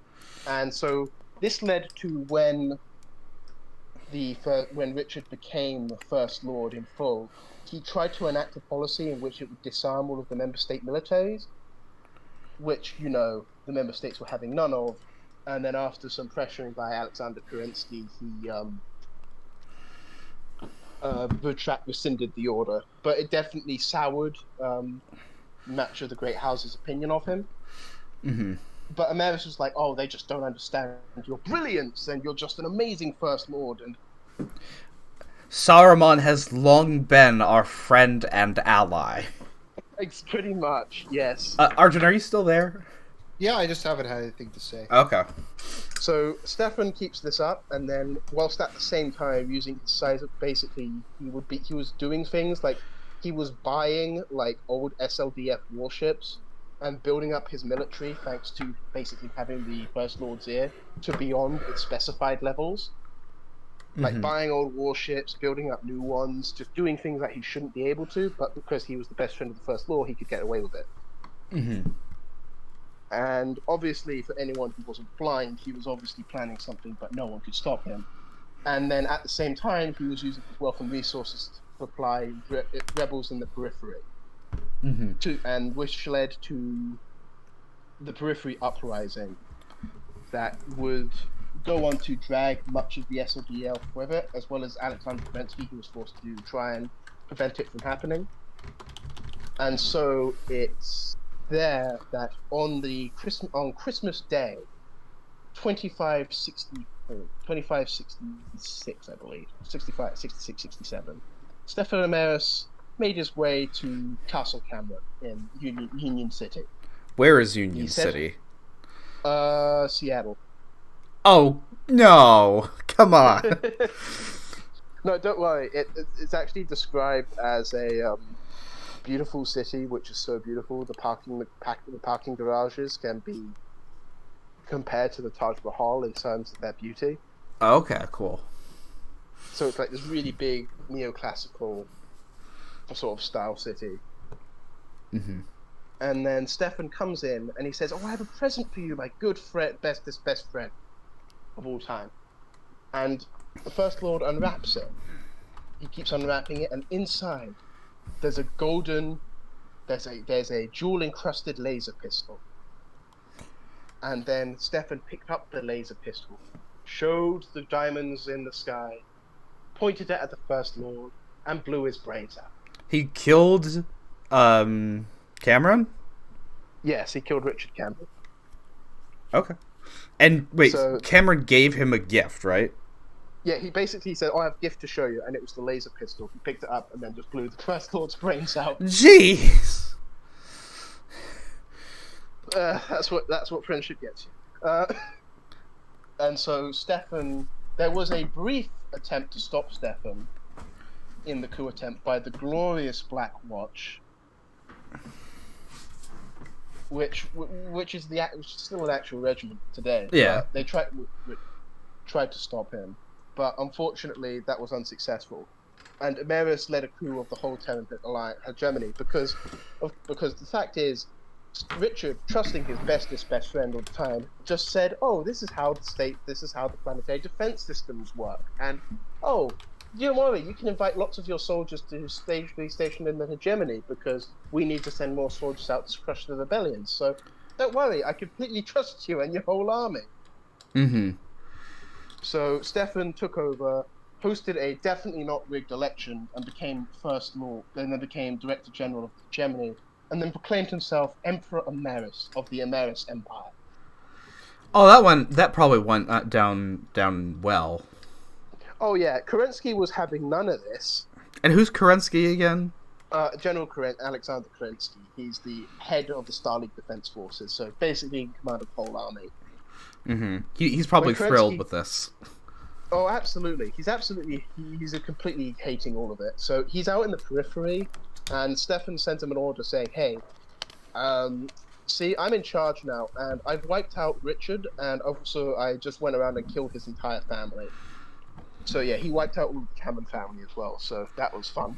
And he said, "Right, just continue with your orders and crush the rebellion, and when you return, I'll promise you I can give you anything your heart desires."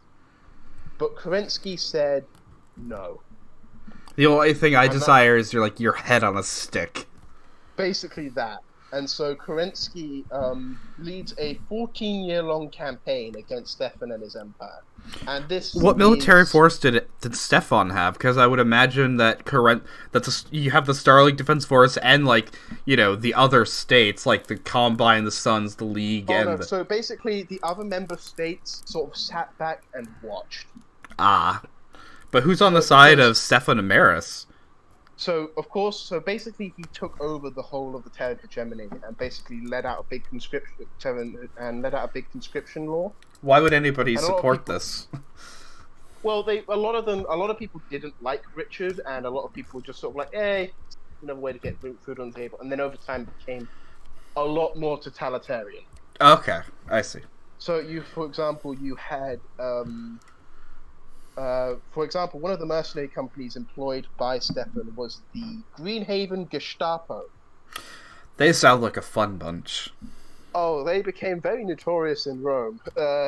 One of them basically spray painted and desecrated the the great artwork on the roof of the Sistine Chapel.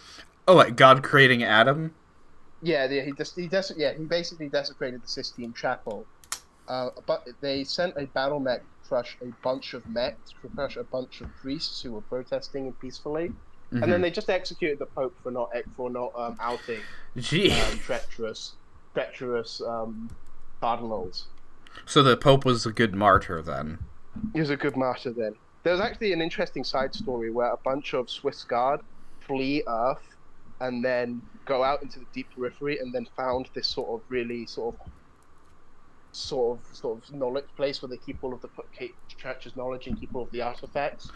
Cool. I think the Society of St. Thomas is what it's called. That's pretty cool. Isn't that why there's this kind of pseudo-Vatican or kind of new papacy in the Federated Sons because the Pope got killed? Yeah, the Pope got killed, and they sent a message out basically saying until a new Pope could be elected, just sort of keep everything stable. But the bishop in the Federated Sons didn't get the complete message, and so he just went, "Well, I guess I'm declaring myself Pope now," and he declared himself. So it's the battle droid meme where he's like, "Well, I guess I'm in charge now." Yeah, pretty much. Yeah, and then the Federated Sons got its own papal see. By about 3025, 80% of all Catholics in the Federated Sons followed the New Avalon Church instead of the traditional Catholic Church. Okay.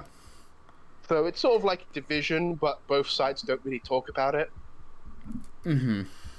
So there's no real fighting over it, at least. But yeah, so Ameris had a bunch of mercenaries at his disposal, as well as the entire military of the Rimworld's Republic, and basically his conscripted legions of the hegemony. Mm.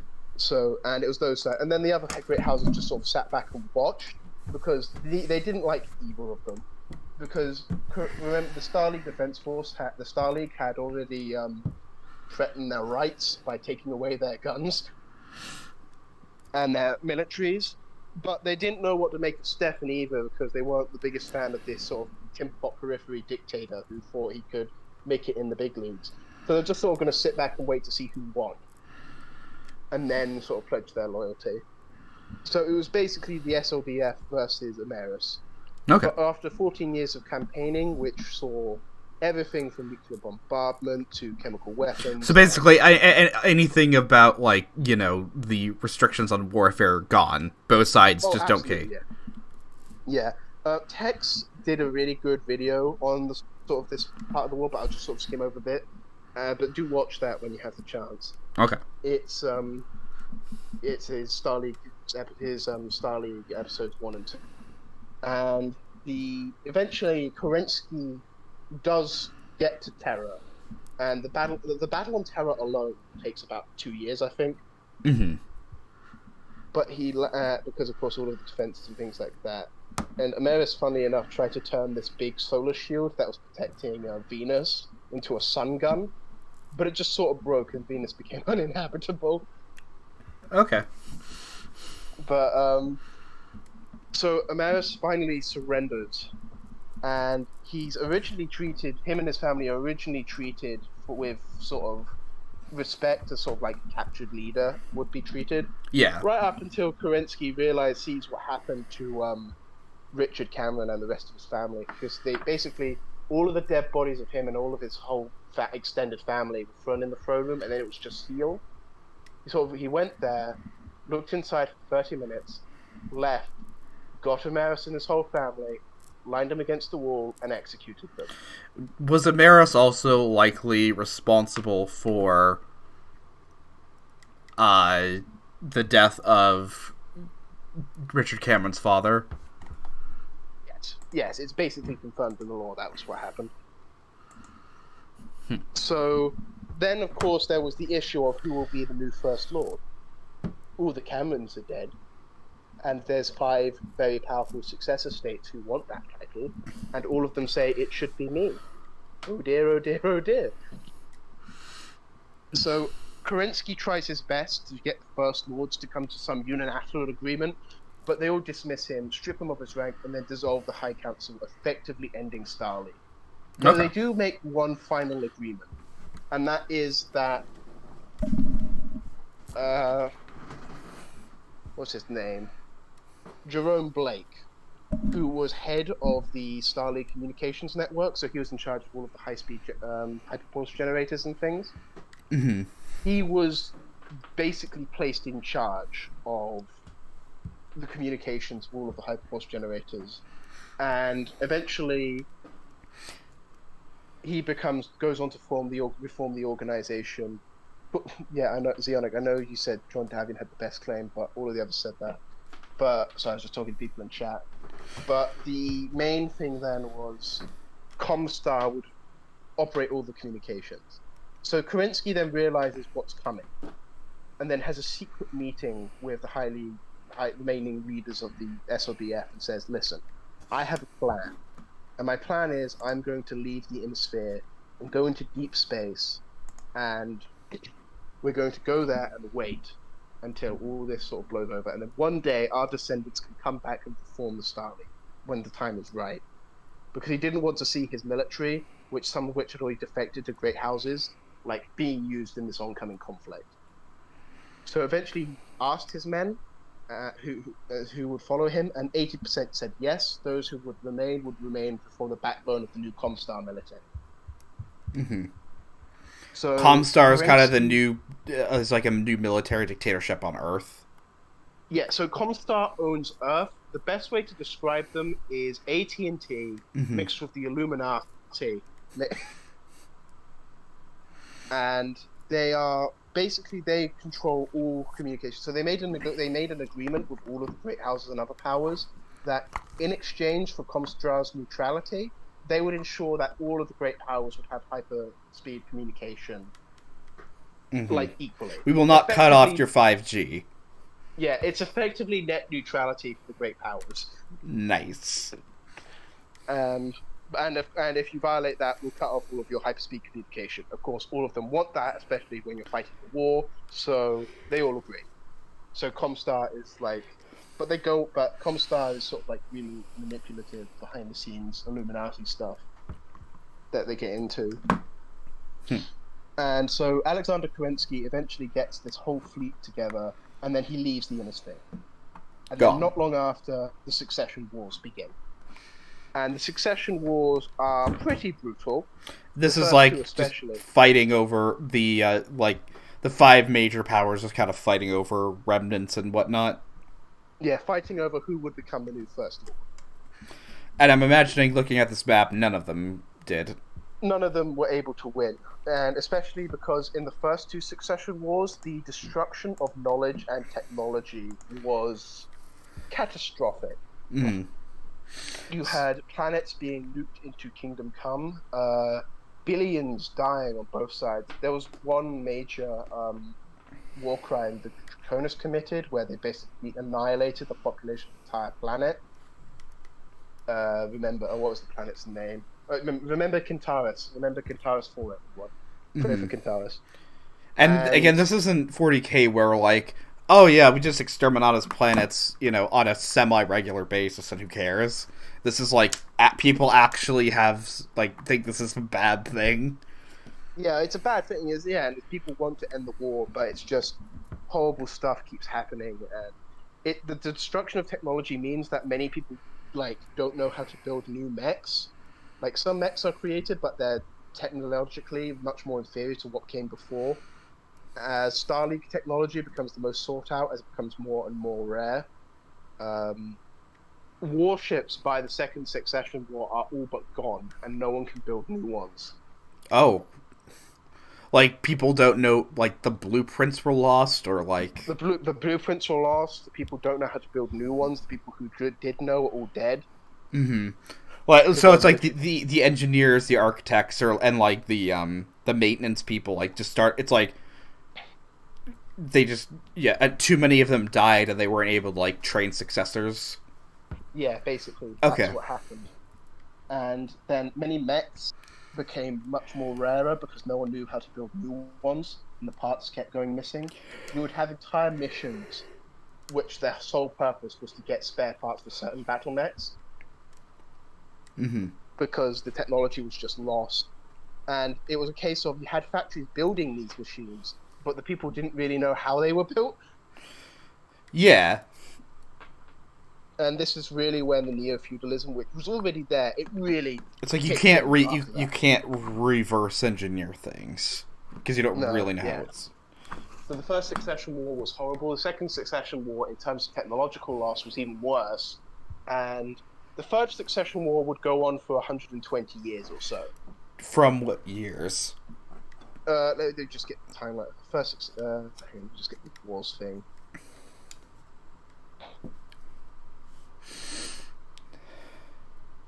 Succession Wars.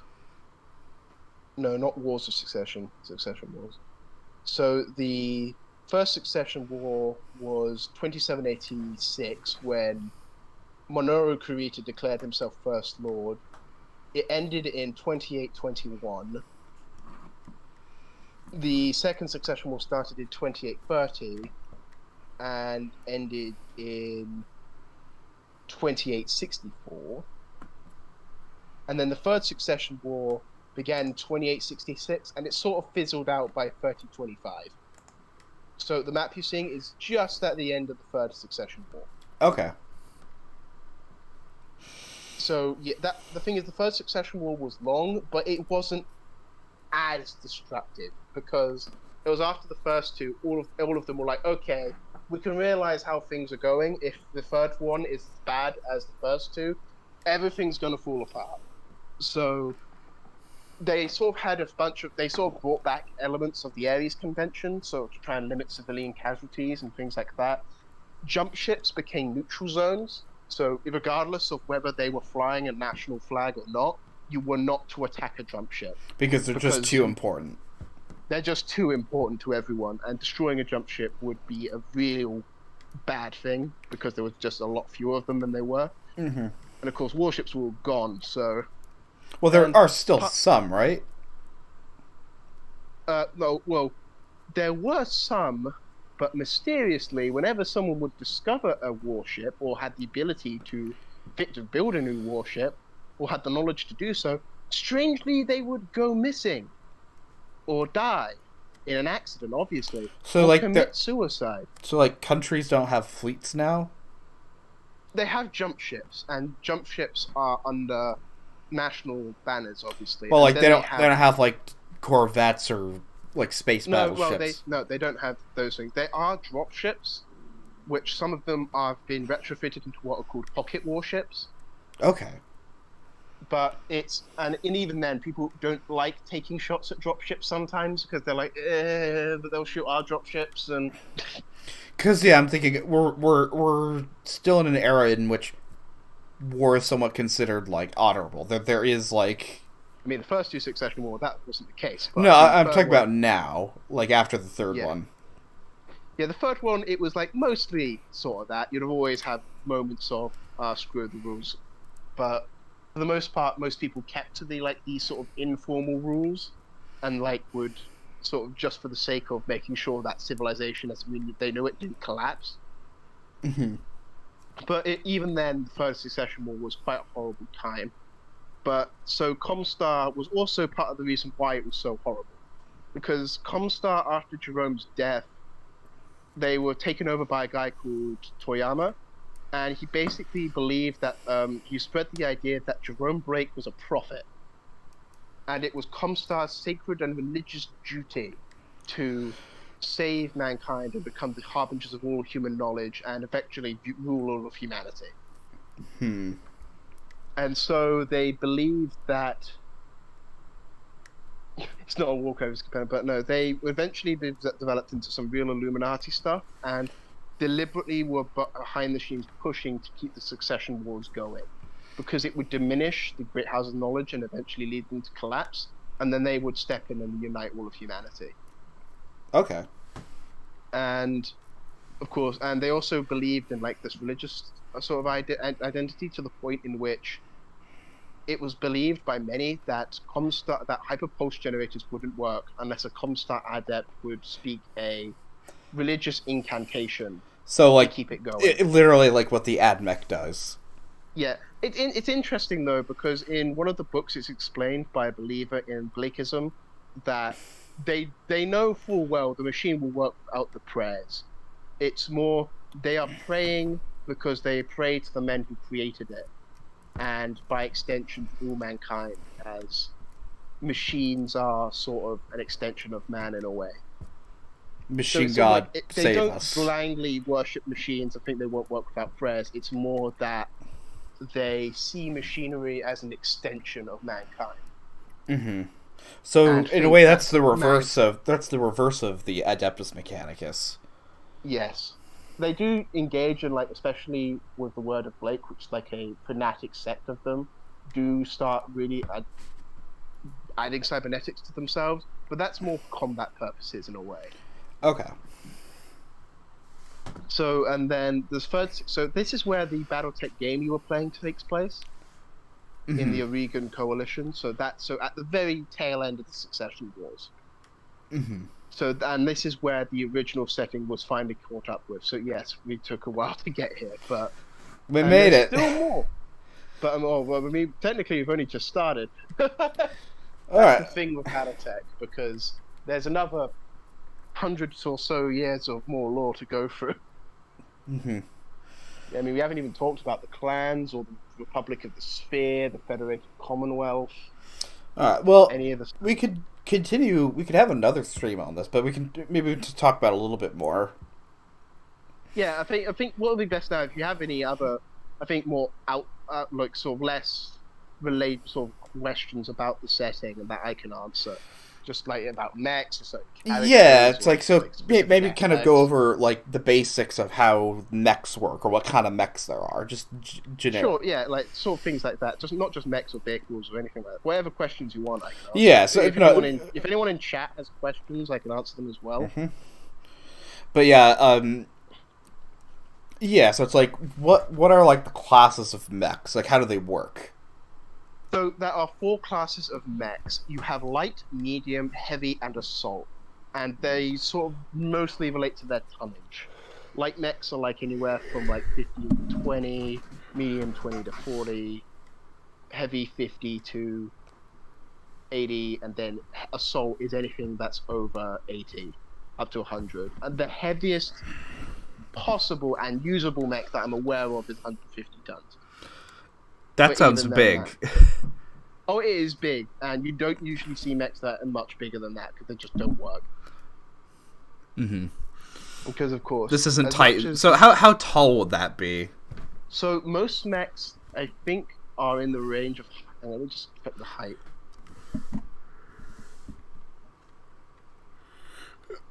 So the tallest mech is an Atlas, which is about 60 feet. Okay.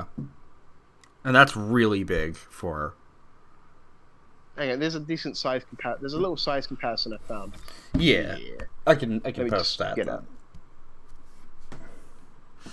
It's one of those things that you will get a little bit of discrepancy in some games and things like that, but this is sort of like the sort of... Like, an Atlas will come in at about 18 meters tall. Okay. But yeah, this is a little thing to sort of see how big mechs are. Yeah. So they're not like your Pacific Rim level. They're sort of about Gundam mobile suit size. Okay. In comparison. Still, and smaller than like an Eva. It's smaller than Eva, yeah. So they're sort of like your sort of average mech size, if you would, to be comparison. Okay. Yeah, here's another better scale, I think. I think this works. Ninja.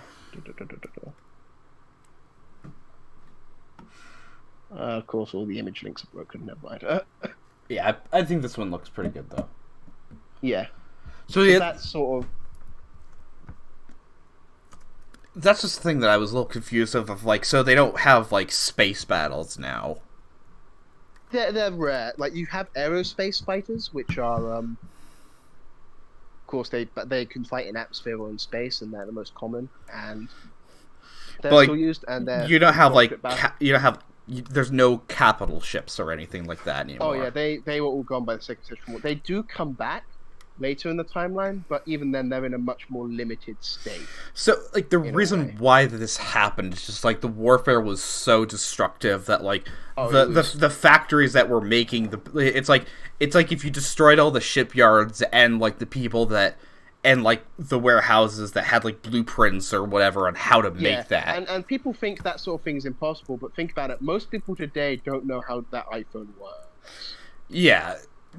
And it's that sort of mentality. All you need to do is kill a specific group of people and enough of them, and then you don't know how to make something. Okay, so where do we get rid of all the people that make iPhones? Yeah, exactly. That's the sort of... Where can we destroy Twitter so no one is able to make it again? Absolutely, yeah, that's the sort of thing. So, and then, of course, there's sort of subclasses of mechs, like, of course, in sort of how they're designed, like humanoid, or they're more like chicken walkers, and then there's land air mechs which exist. They're rare and not the best, but they're mechs that can fly. They've got like jetpacks and stuff like that. Yeah. There's a few of my favorites. I need to show you the Hatchet Man. Ooh. The Hatchet Man or Hatchet Man? The Hatchet Man, it's a mech. It's developed by Team Banzai, which is a development team in the Federated Suns. And they just say, okay, we need an urban combat mech that is decent in melee, and then they just create this glorious machine. I like it. I know, yeah. Like mechs, there's mechs that are designed for melee. There's mechs that's designed for long distance. There's mechs designed to take down aerospace targets. Because there are still like airplanes and space planes and stuff. Oh yeah, that's the thing I love most about Battletech is that it's combined arms. So mechs are the forefront, and mech warriors are seen as the most important. But other vehicles and other combat units are not forgotten at all. On the contrary, they're really well explained and sort of delved into. Mm-hmm. Mech tanks in general are cheaper than mechs, but mechs have more firepower usually. They have better armor and things like that. So and they're kind of more maneuverable, or some are more maneuverable. But it comes down to the fact that when you only have a limited amount of dropships and you want to fit as much firepower and defense on that as possible, people will obviously choose mechs. Mm-hmm. So, like, how good do you, or like, how hard is it to become like a mech pilot? So there's two real ways to become a mech warrior. One of it is hereditary, the other which is through training. So mechs, because especially the technology for some mechs specifically are like really hard to come by. Many mechs people can make mechs, like, right? You can still people are still producing mechs, but some mechs are still produced. There even are new designs that come out. Some of which are just modifications of existing ones, but like the Hatchet Man is an existing design. Mm-hmm. And it's just many of them aren't as high quality or as good as ones that came before them. So a lot of mechs are handed down like family heirlooms in a way. So yeah, like this is my father. Yeah. Yeah, this is my father's mech, and this is his father's mech, his father's mech. In the same way, it would be like this is like my father's suit of armor and sword, or something like that. Basically, that effectively just that, and so that's why many noble families treat becoming a mech warrior as the pinnacle of sort of the family's duty and patriotism. For example, in the Federated Suns, it's not possible for a first prince to become a member of House Davian to become first prince unless they've had 5 years experience on the battlefield, at least. Mm-hmm. And almost all of them obviously are mech warriors. Okay.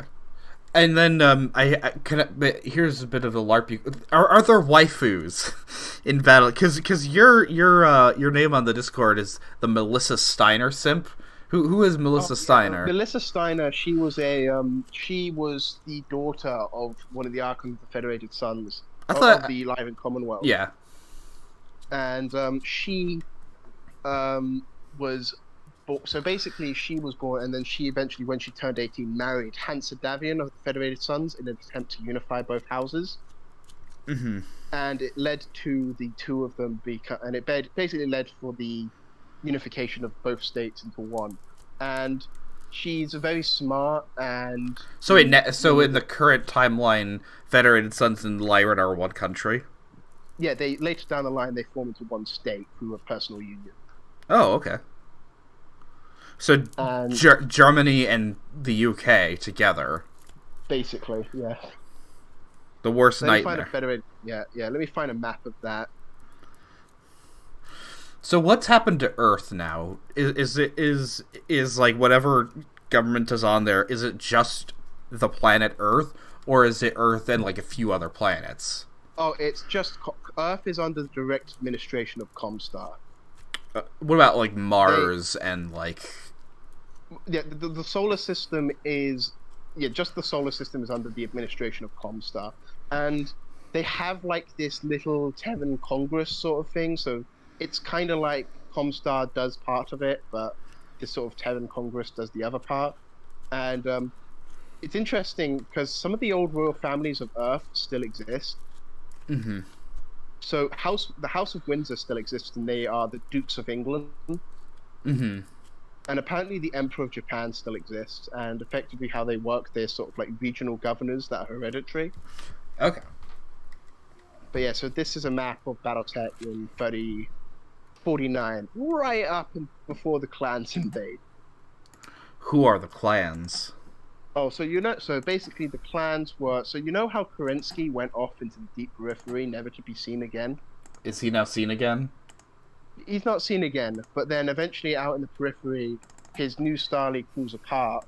There's a civil war, and his son goes on to form the clans, which are 20, 19, 17 clans, and their goal is eventually to reconquer the Inner Sphere because they believe it's their rightful duty to reform the Starly. I'm greatly oversimplifying the history of the clans because they're in of themselves worthy of an entire stream because they're just that interesting and important and developed. Okay. So but there's just a lot to explain. But that map is the Federated Commonwealth, obviously, and the rest of the Inner Sphere. Paul Capellan's getting dunked on, but who's the blue in the north between the Combine? That is the Free Russell Hague Republic. Okay. They've broken off from the Draconis Combine? So basically, the Combine realized that, okay, we have a massive border with the Federated Commonwealth. How do we make that smaller? And they made a promise to, like, the people of Russelhag, hey, if you promise to be neutral, we'll give you independence. And so they did, and that's where the Republic came into existence. Mm-hmm. It was actually, I will respect, it was a genuine attempt to create a democratic state in, like, Battletech, and to try and have leadership that wasn't hereditary. They kind of did it. It didn't last too long, and they still had nobility anyway, so it was... So is the Lyran Commonwealth so the Lyran Commonwealth and Federated Sons, they still have their own distinctive culture and, like... Oh, they still have their own culture and things like that, and it's just... The Lyran half did take over, like, they had marches installed in the regions, just the region would be renamed a march. But... Mm-hmm. And up until... So technically, they weren't united until Hansa and Melissa's child, Victor Steiner Davian, would become the first Archon Prince. So beforehand, they kind of were united, but legally, until he became First Lord, the Archon Prince, they were still technically two separate realms. Mm-hmm. But when he became Archon Prince, they became one realm. Yeah. But, like, you still have, like, the Lyran area is still kind of industrial, and then, like, yeah, and they still have that. All of the old regiments are the same. They just changed the flag. Okay. What are their colors now? What is it called? It's sort of like let me just find the symbol of the Fedcom. You can sort of see it in my profile picture, but just a better image of it. So the sort of the Steiner fist over the Davian sun and sword. But regardless, they are still thoroughly based. Oh, thoroughly based. Yeah, I think most factions in Battletech are pretty based. Even though I know a friend of mine will not like the sound of this, even some of the clans are pretty based. Mm-hmm. Are the clans just kind of like the Enclave in Fallout? Sort of. They're hard to describe. They're a mix of... So the clans are... The best way to describe them is a mixture of Genghis Khan, Mao's China, and... they're kind of like Space Marines in a way because they have a lot of genetic engineering. Mm-hmm. They're just... And there's different regiments of clans, different clan groups with their own unique culture and weapons and style, similar to Space Marines in a way. Mm-hmm. And they've got their own unique culture. They have their own sort of customs and things like that. And I mean, I like some of them. Like Clan Ghost Bear is pretty based. They've got the Feel of No Clan Ghost Bear GF. Why live? Mm-hmm. All right. And then, but yeah, if there's back to mechs, it's just a case of you have there are people who train for mech combat, but again, they're usually from more prominent noble families. You don't just have Joe Average becoming a mech warrior. You don't have like an Amuro Ray situation because becoming a mech warrior is more than just pushing a few buttons, because mechs in Battletech are connected by a neural link to the pilot. Yeah. That sort of help with maneuverability and then things like that, and you can't just keep going weapons blazing, because coolant is an important factor in Battletech, and heat dissipation is very necessary for combat. Mm-hmm. Okay. So, but if there's any other questions, then I think we covered a whole bunch. If people want, we could have another stream at some point, or just maybe talk about. Or I don't know. I find this fascinating because it's like, as much as I love 40K, I recognize a lot of the problems with it, and like, you know, the fact that Games Workshop sucks. But yeah, like, I still enjoy 40K. Yeah, and it's that sort of thing. I don't hate 40K. It's just now I've discovered Battletech, and I think it's because it was just less common and lots of people talked about it that I didn't notice it until very recently. But when I look at it, I enjoy it because it has so many things. Of course, as a history student and a sci-fi thing, it goes against many sci-fi tropes. It goes against many things you see in fiction, and it's got many of the things that reflect real history in a way. And it's got a lot more kind of realism. It's like even though it's like it's neo-feudalism, there's like an explanation of why there's a reason why things are neo-feudalist. There's a reason why mechs are important, but other vehicles still have prominence. There's a reason for the technological decline beyond war's horrible. There's the religions that we know still exist, companies that we know of in the modern day, like as I mentioned, General Motors or Rolls-Royce still exist. Regiments like the Gurkhas still exist, and the cultures we know still exist, and humanity is divided, not united, as you see so often in science fiction, where humanity is united under one world government, which is basically just the United States or the UN.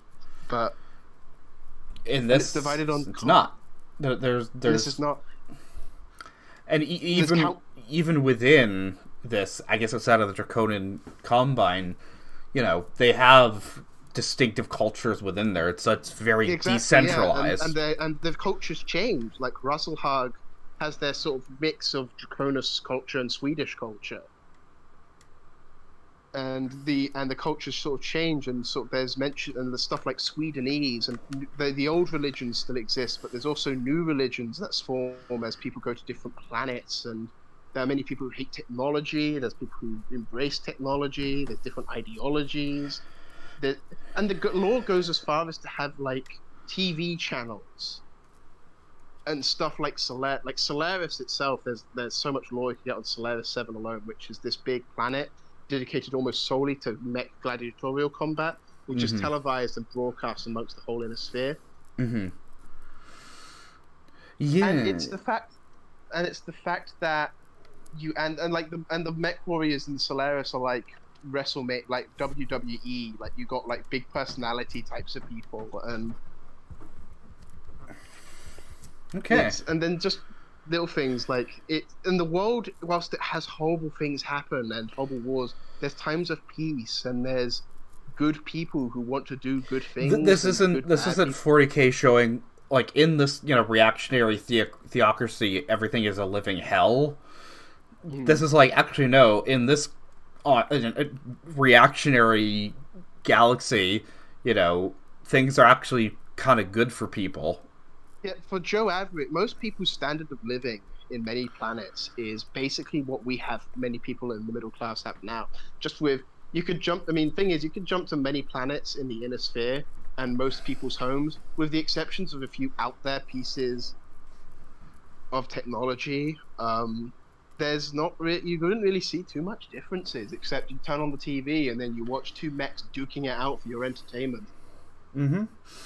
All right. And it's just that sort of thing. It feels so much more real to me. It feels like and the fact that history progresses. It's not like Warhammer where things are sort of the story happens, but the universe sort of remains stagnant in a way. Mm-hmm. If you get my meaning. In Yeah. BattleTech, things change. The map changes. Alliances are formed, and then they're broken. People become friends, and then they become enemies, and it just flows. It And as much just as some people in the works. community hate, it just works. And as much as some people in the BattleTech community don't like the way the story's going, I enjoy the fact that it's changing. And it's just interesting. And everything sort of has a reason, and wars fight up for, and it's not just, oh, I have bigger mech, so I win. It's actual, like, combat and people discussing it. It's just real, and it fits. And I enjoy it so much because of that. And there's just so much books, there's so much lore, there's so much little tidbits that make it just more believable in a way. So, if outside of the channel you've already mentioned, if people want, because I was thinking of like, how is this lore dispersed? Is it primarily through books, or is there like, manuals for the tabletop? The lore is dispersed. So there's a bunch of manuals. The manuals were where a lot of the lore came from. There's like specific manuals on. There's technical readouts, which go on to both the lore and the gameplay of the tabletop, of the mechs and the vehicles and things like that. And then there's like certain things like specific documents on specific factions, on like great houses, the periphery, and things like that. That explains much of the lore. But if anyone wants to look, there's sana.net, which is the main wiki, where you can get all of this information, and it's being added to every day. And that's Sarna. That's Sarna.net. SARNA. Yes, let me just get the link. And it's constantly updated. It's got an amazing sort of updated community. Let me just post it here in the Battletech thing, so you can link it in the. I'll link in the description. In the description, and the other one is there's lots. Whilst it's not as extensive as Warhammer's, my friend Jason in the chat just titled, each great house has their own lore book. And for those who want to know, if you want to message me, I have a big mega folder of the lore books, which I acquired through totally legitimately, of lots of the lore and stuff on PDF, which I totally acquired through completely legitimate means. Catalyst, I did not download them from any site anywhere. I promise I bought all of them. But yeah, I think because I was gonna end by asking like, why do you like it? But you kind of already gave a really good answer. I think this was and it's interesting because it's based, but in a way that doesn't make people think, oh, this is like, and it's, the sort of thing. It's like how most Christian movies suck because they're incredibly preachy and the message is so on the nose that it looks like it's Rudolph telling the story. Like it's sort of like BattleTech to me is reacting in the same sense of why Shawshank Redemption is a great Christian movie, because it's very subtle in the messaging. And of course, the people who make BattleTech aren't hidden reactionaries or anything like that. But they're not like, oh, everything's bad because of nobility and monarchy and anything like that. States are just states, and they're not inherently bad. They're not inherently evil. They're just people living and doing things. They're not portrayed as like Game of Thrones or like if anything that isn't liberal democracy. Everyone that runs them are just complete psychopaths. Oh, absolutely. And you do get psychopathic and terrible leaders in BattleTech. You get that in real life in democracies.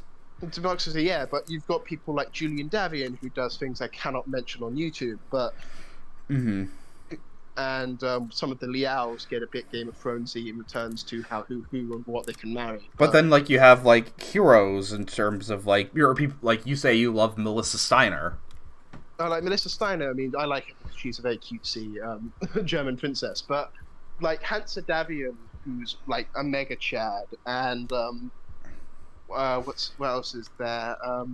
Because even the kind of, I guess, from our perspective, the quote-unquote bad guys of, like, Alexander Kerensky, like, they still seem actually really cool, because I think the idea of the clans is actually kind of really cool. Well, the clans are interesting because they're not just mere democracy. They're their own culture, and the clans themselves weren't like it wasn't Alexander Kerensky who created them. They were his son, Yeah. who was a bit on the loony side, but at the same time, you have a reason for why they existed. The idea he created the clans because the Star League and his father's new government were both destroyed by internal divisions of people of the past, and so he wanted to create a new cultures that would replace them, and so create a more unified society. So it would get rid of all of this idea of inheriting from birth. But whilst it's against monarchy in a way, at the same time it's not democracy, as each clan is still, you've got caste systems and people are in their own caste, but again, each clan has their own culture. It's not one big unified blob like the Covenant or something like that. They're their own thing. Each clan is easily identifiable by not just their markings, but by their actions, how they fight, their treatment of how the warriors treat their other castes, and just how their actions sort of dictate them. Like one clan is actually very religious. It has its own sort of united religion of many different faiths, and then another clan is incredibly which is I think Clan Snowraven is incredibly Machiavellian. Clan Ghost Bear rebukes the clan idea and treats family as an incredibly important thing because its clan was originally founded by a married couple. Mm-hmm. Okay. Yeah, so I think I want to quit while we're ahead. In terms of, I think this was a really good. Argent kind of had to go, sadly, but I think he found this interesting. I mean, I partly did this because I wanted to try and see if he could do like a sci-fi, a political sci-fi thing, one of his series on it. Yeah, I'm thinking if I wanted to do a guest one, I'd want to do like the world government in One Piece and why it's like ridiculously ineffective and competent. But anyways, that's a talk for another day. But to just sort of like final closing notes for where to carry on. So Sana.net, if you want to just sit back and do some casual reading, you will get lost, I'm afraid, but that's just sort of a part of a good wiki. And then the Text Talk Battletech series that I mentioned, it's the amount of effort that Tex puts into the series. Is that the Black Pants Legion? Yes, I'll just get you the specific episodes of Text Talk Battletech that I'm talking about.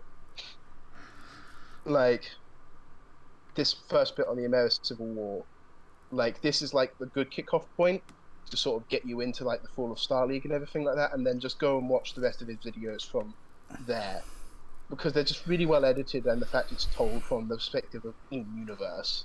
Okay. And then there's other good YouTube channels like Critical Rocket, who do like sort of more simple but still informative sort of lore. And then finally, like the sort of audiobooks are referenced, like Ideal War by Razorfist. He does a really good job of narrating and going, and the stories just sort of really fit the universe as well. Like Ideal War is really a really based reactionary story, actually, about how a man is an honor-bound knight and warrior trying to maintain his honor and virtue in a place where honor and virtue is not respected at all. Mm-hmm. And still managed to keep to that.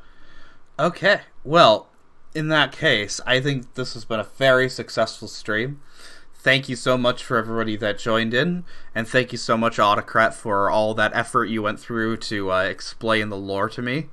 Next video will come out whenever. Yeah. Probably on Battletech. Maybe. No, I think it's still going to be on, like, even this. Like, I still think 40K is still less dystopian than Star Trek is.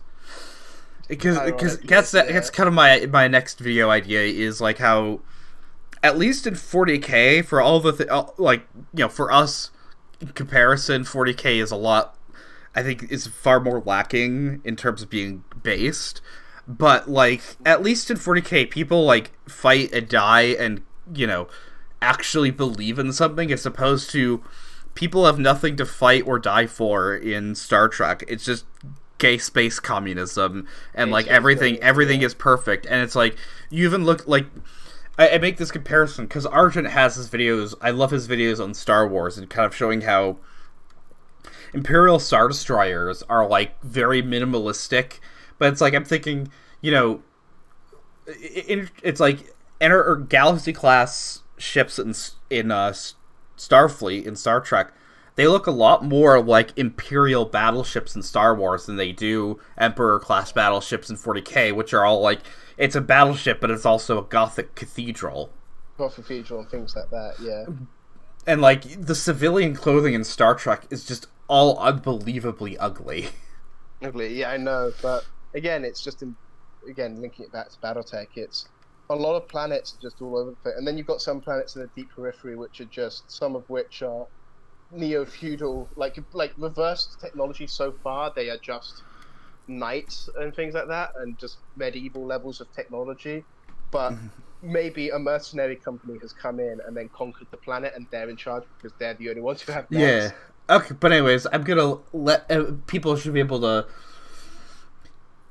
figure this out for themselves or discover this for themselves. Thank you for coming on, and God bless. Let me just... Absolutely, God bless. Yeah. Let's end the stream. It is in.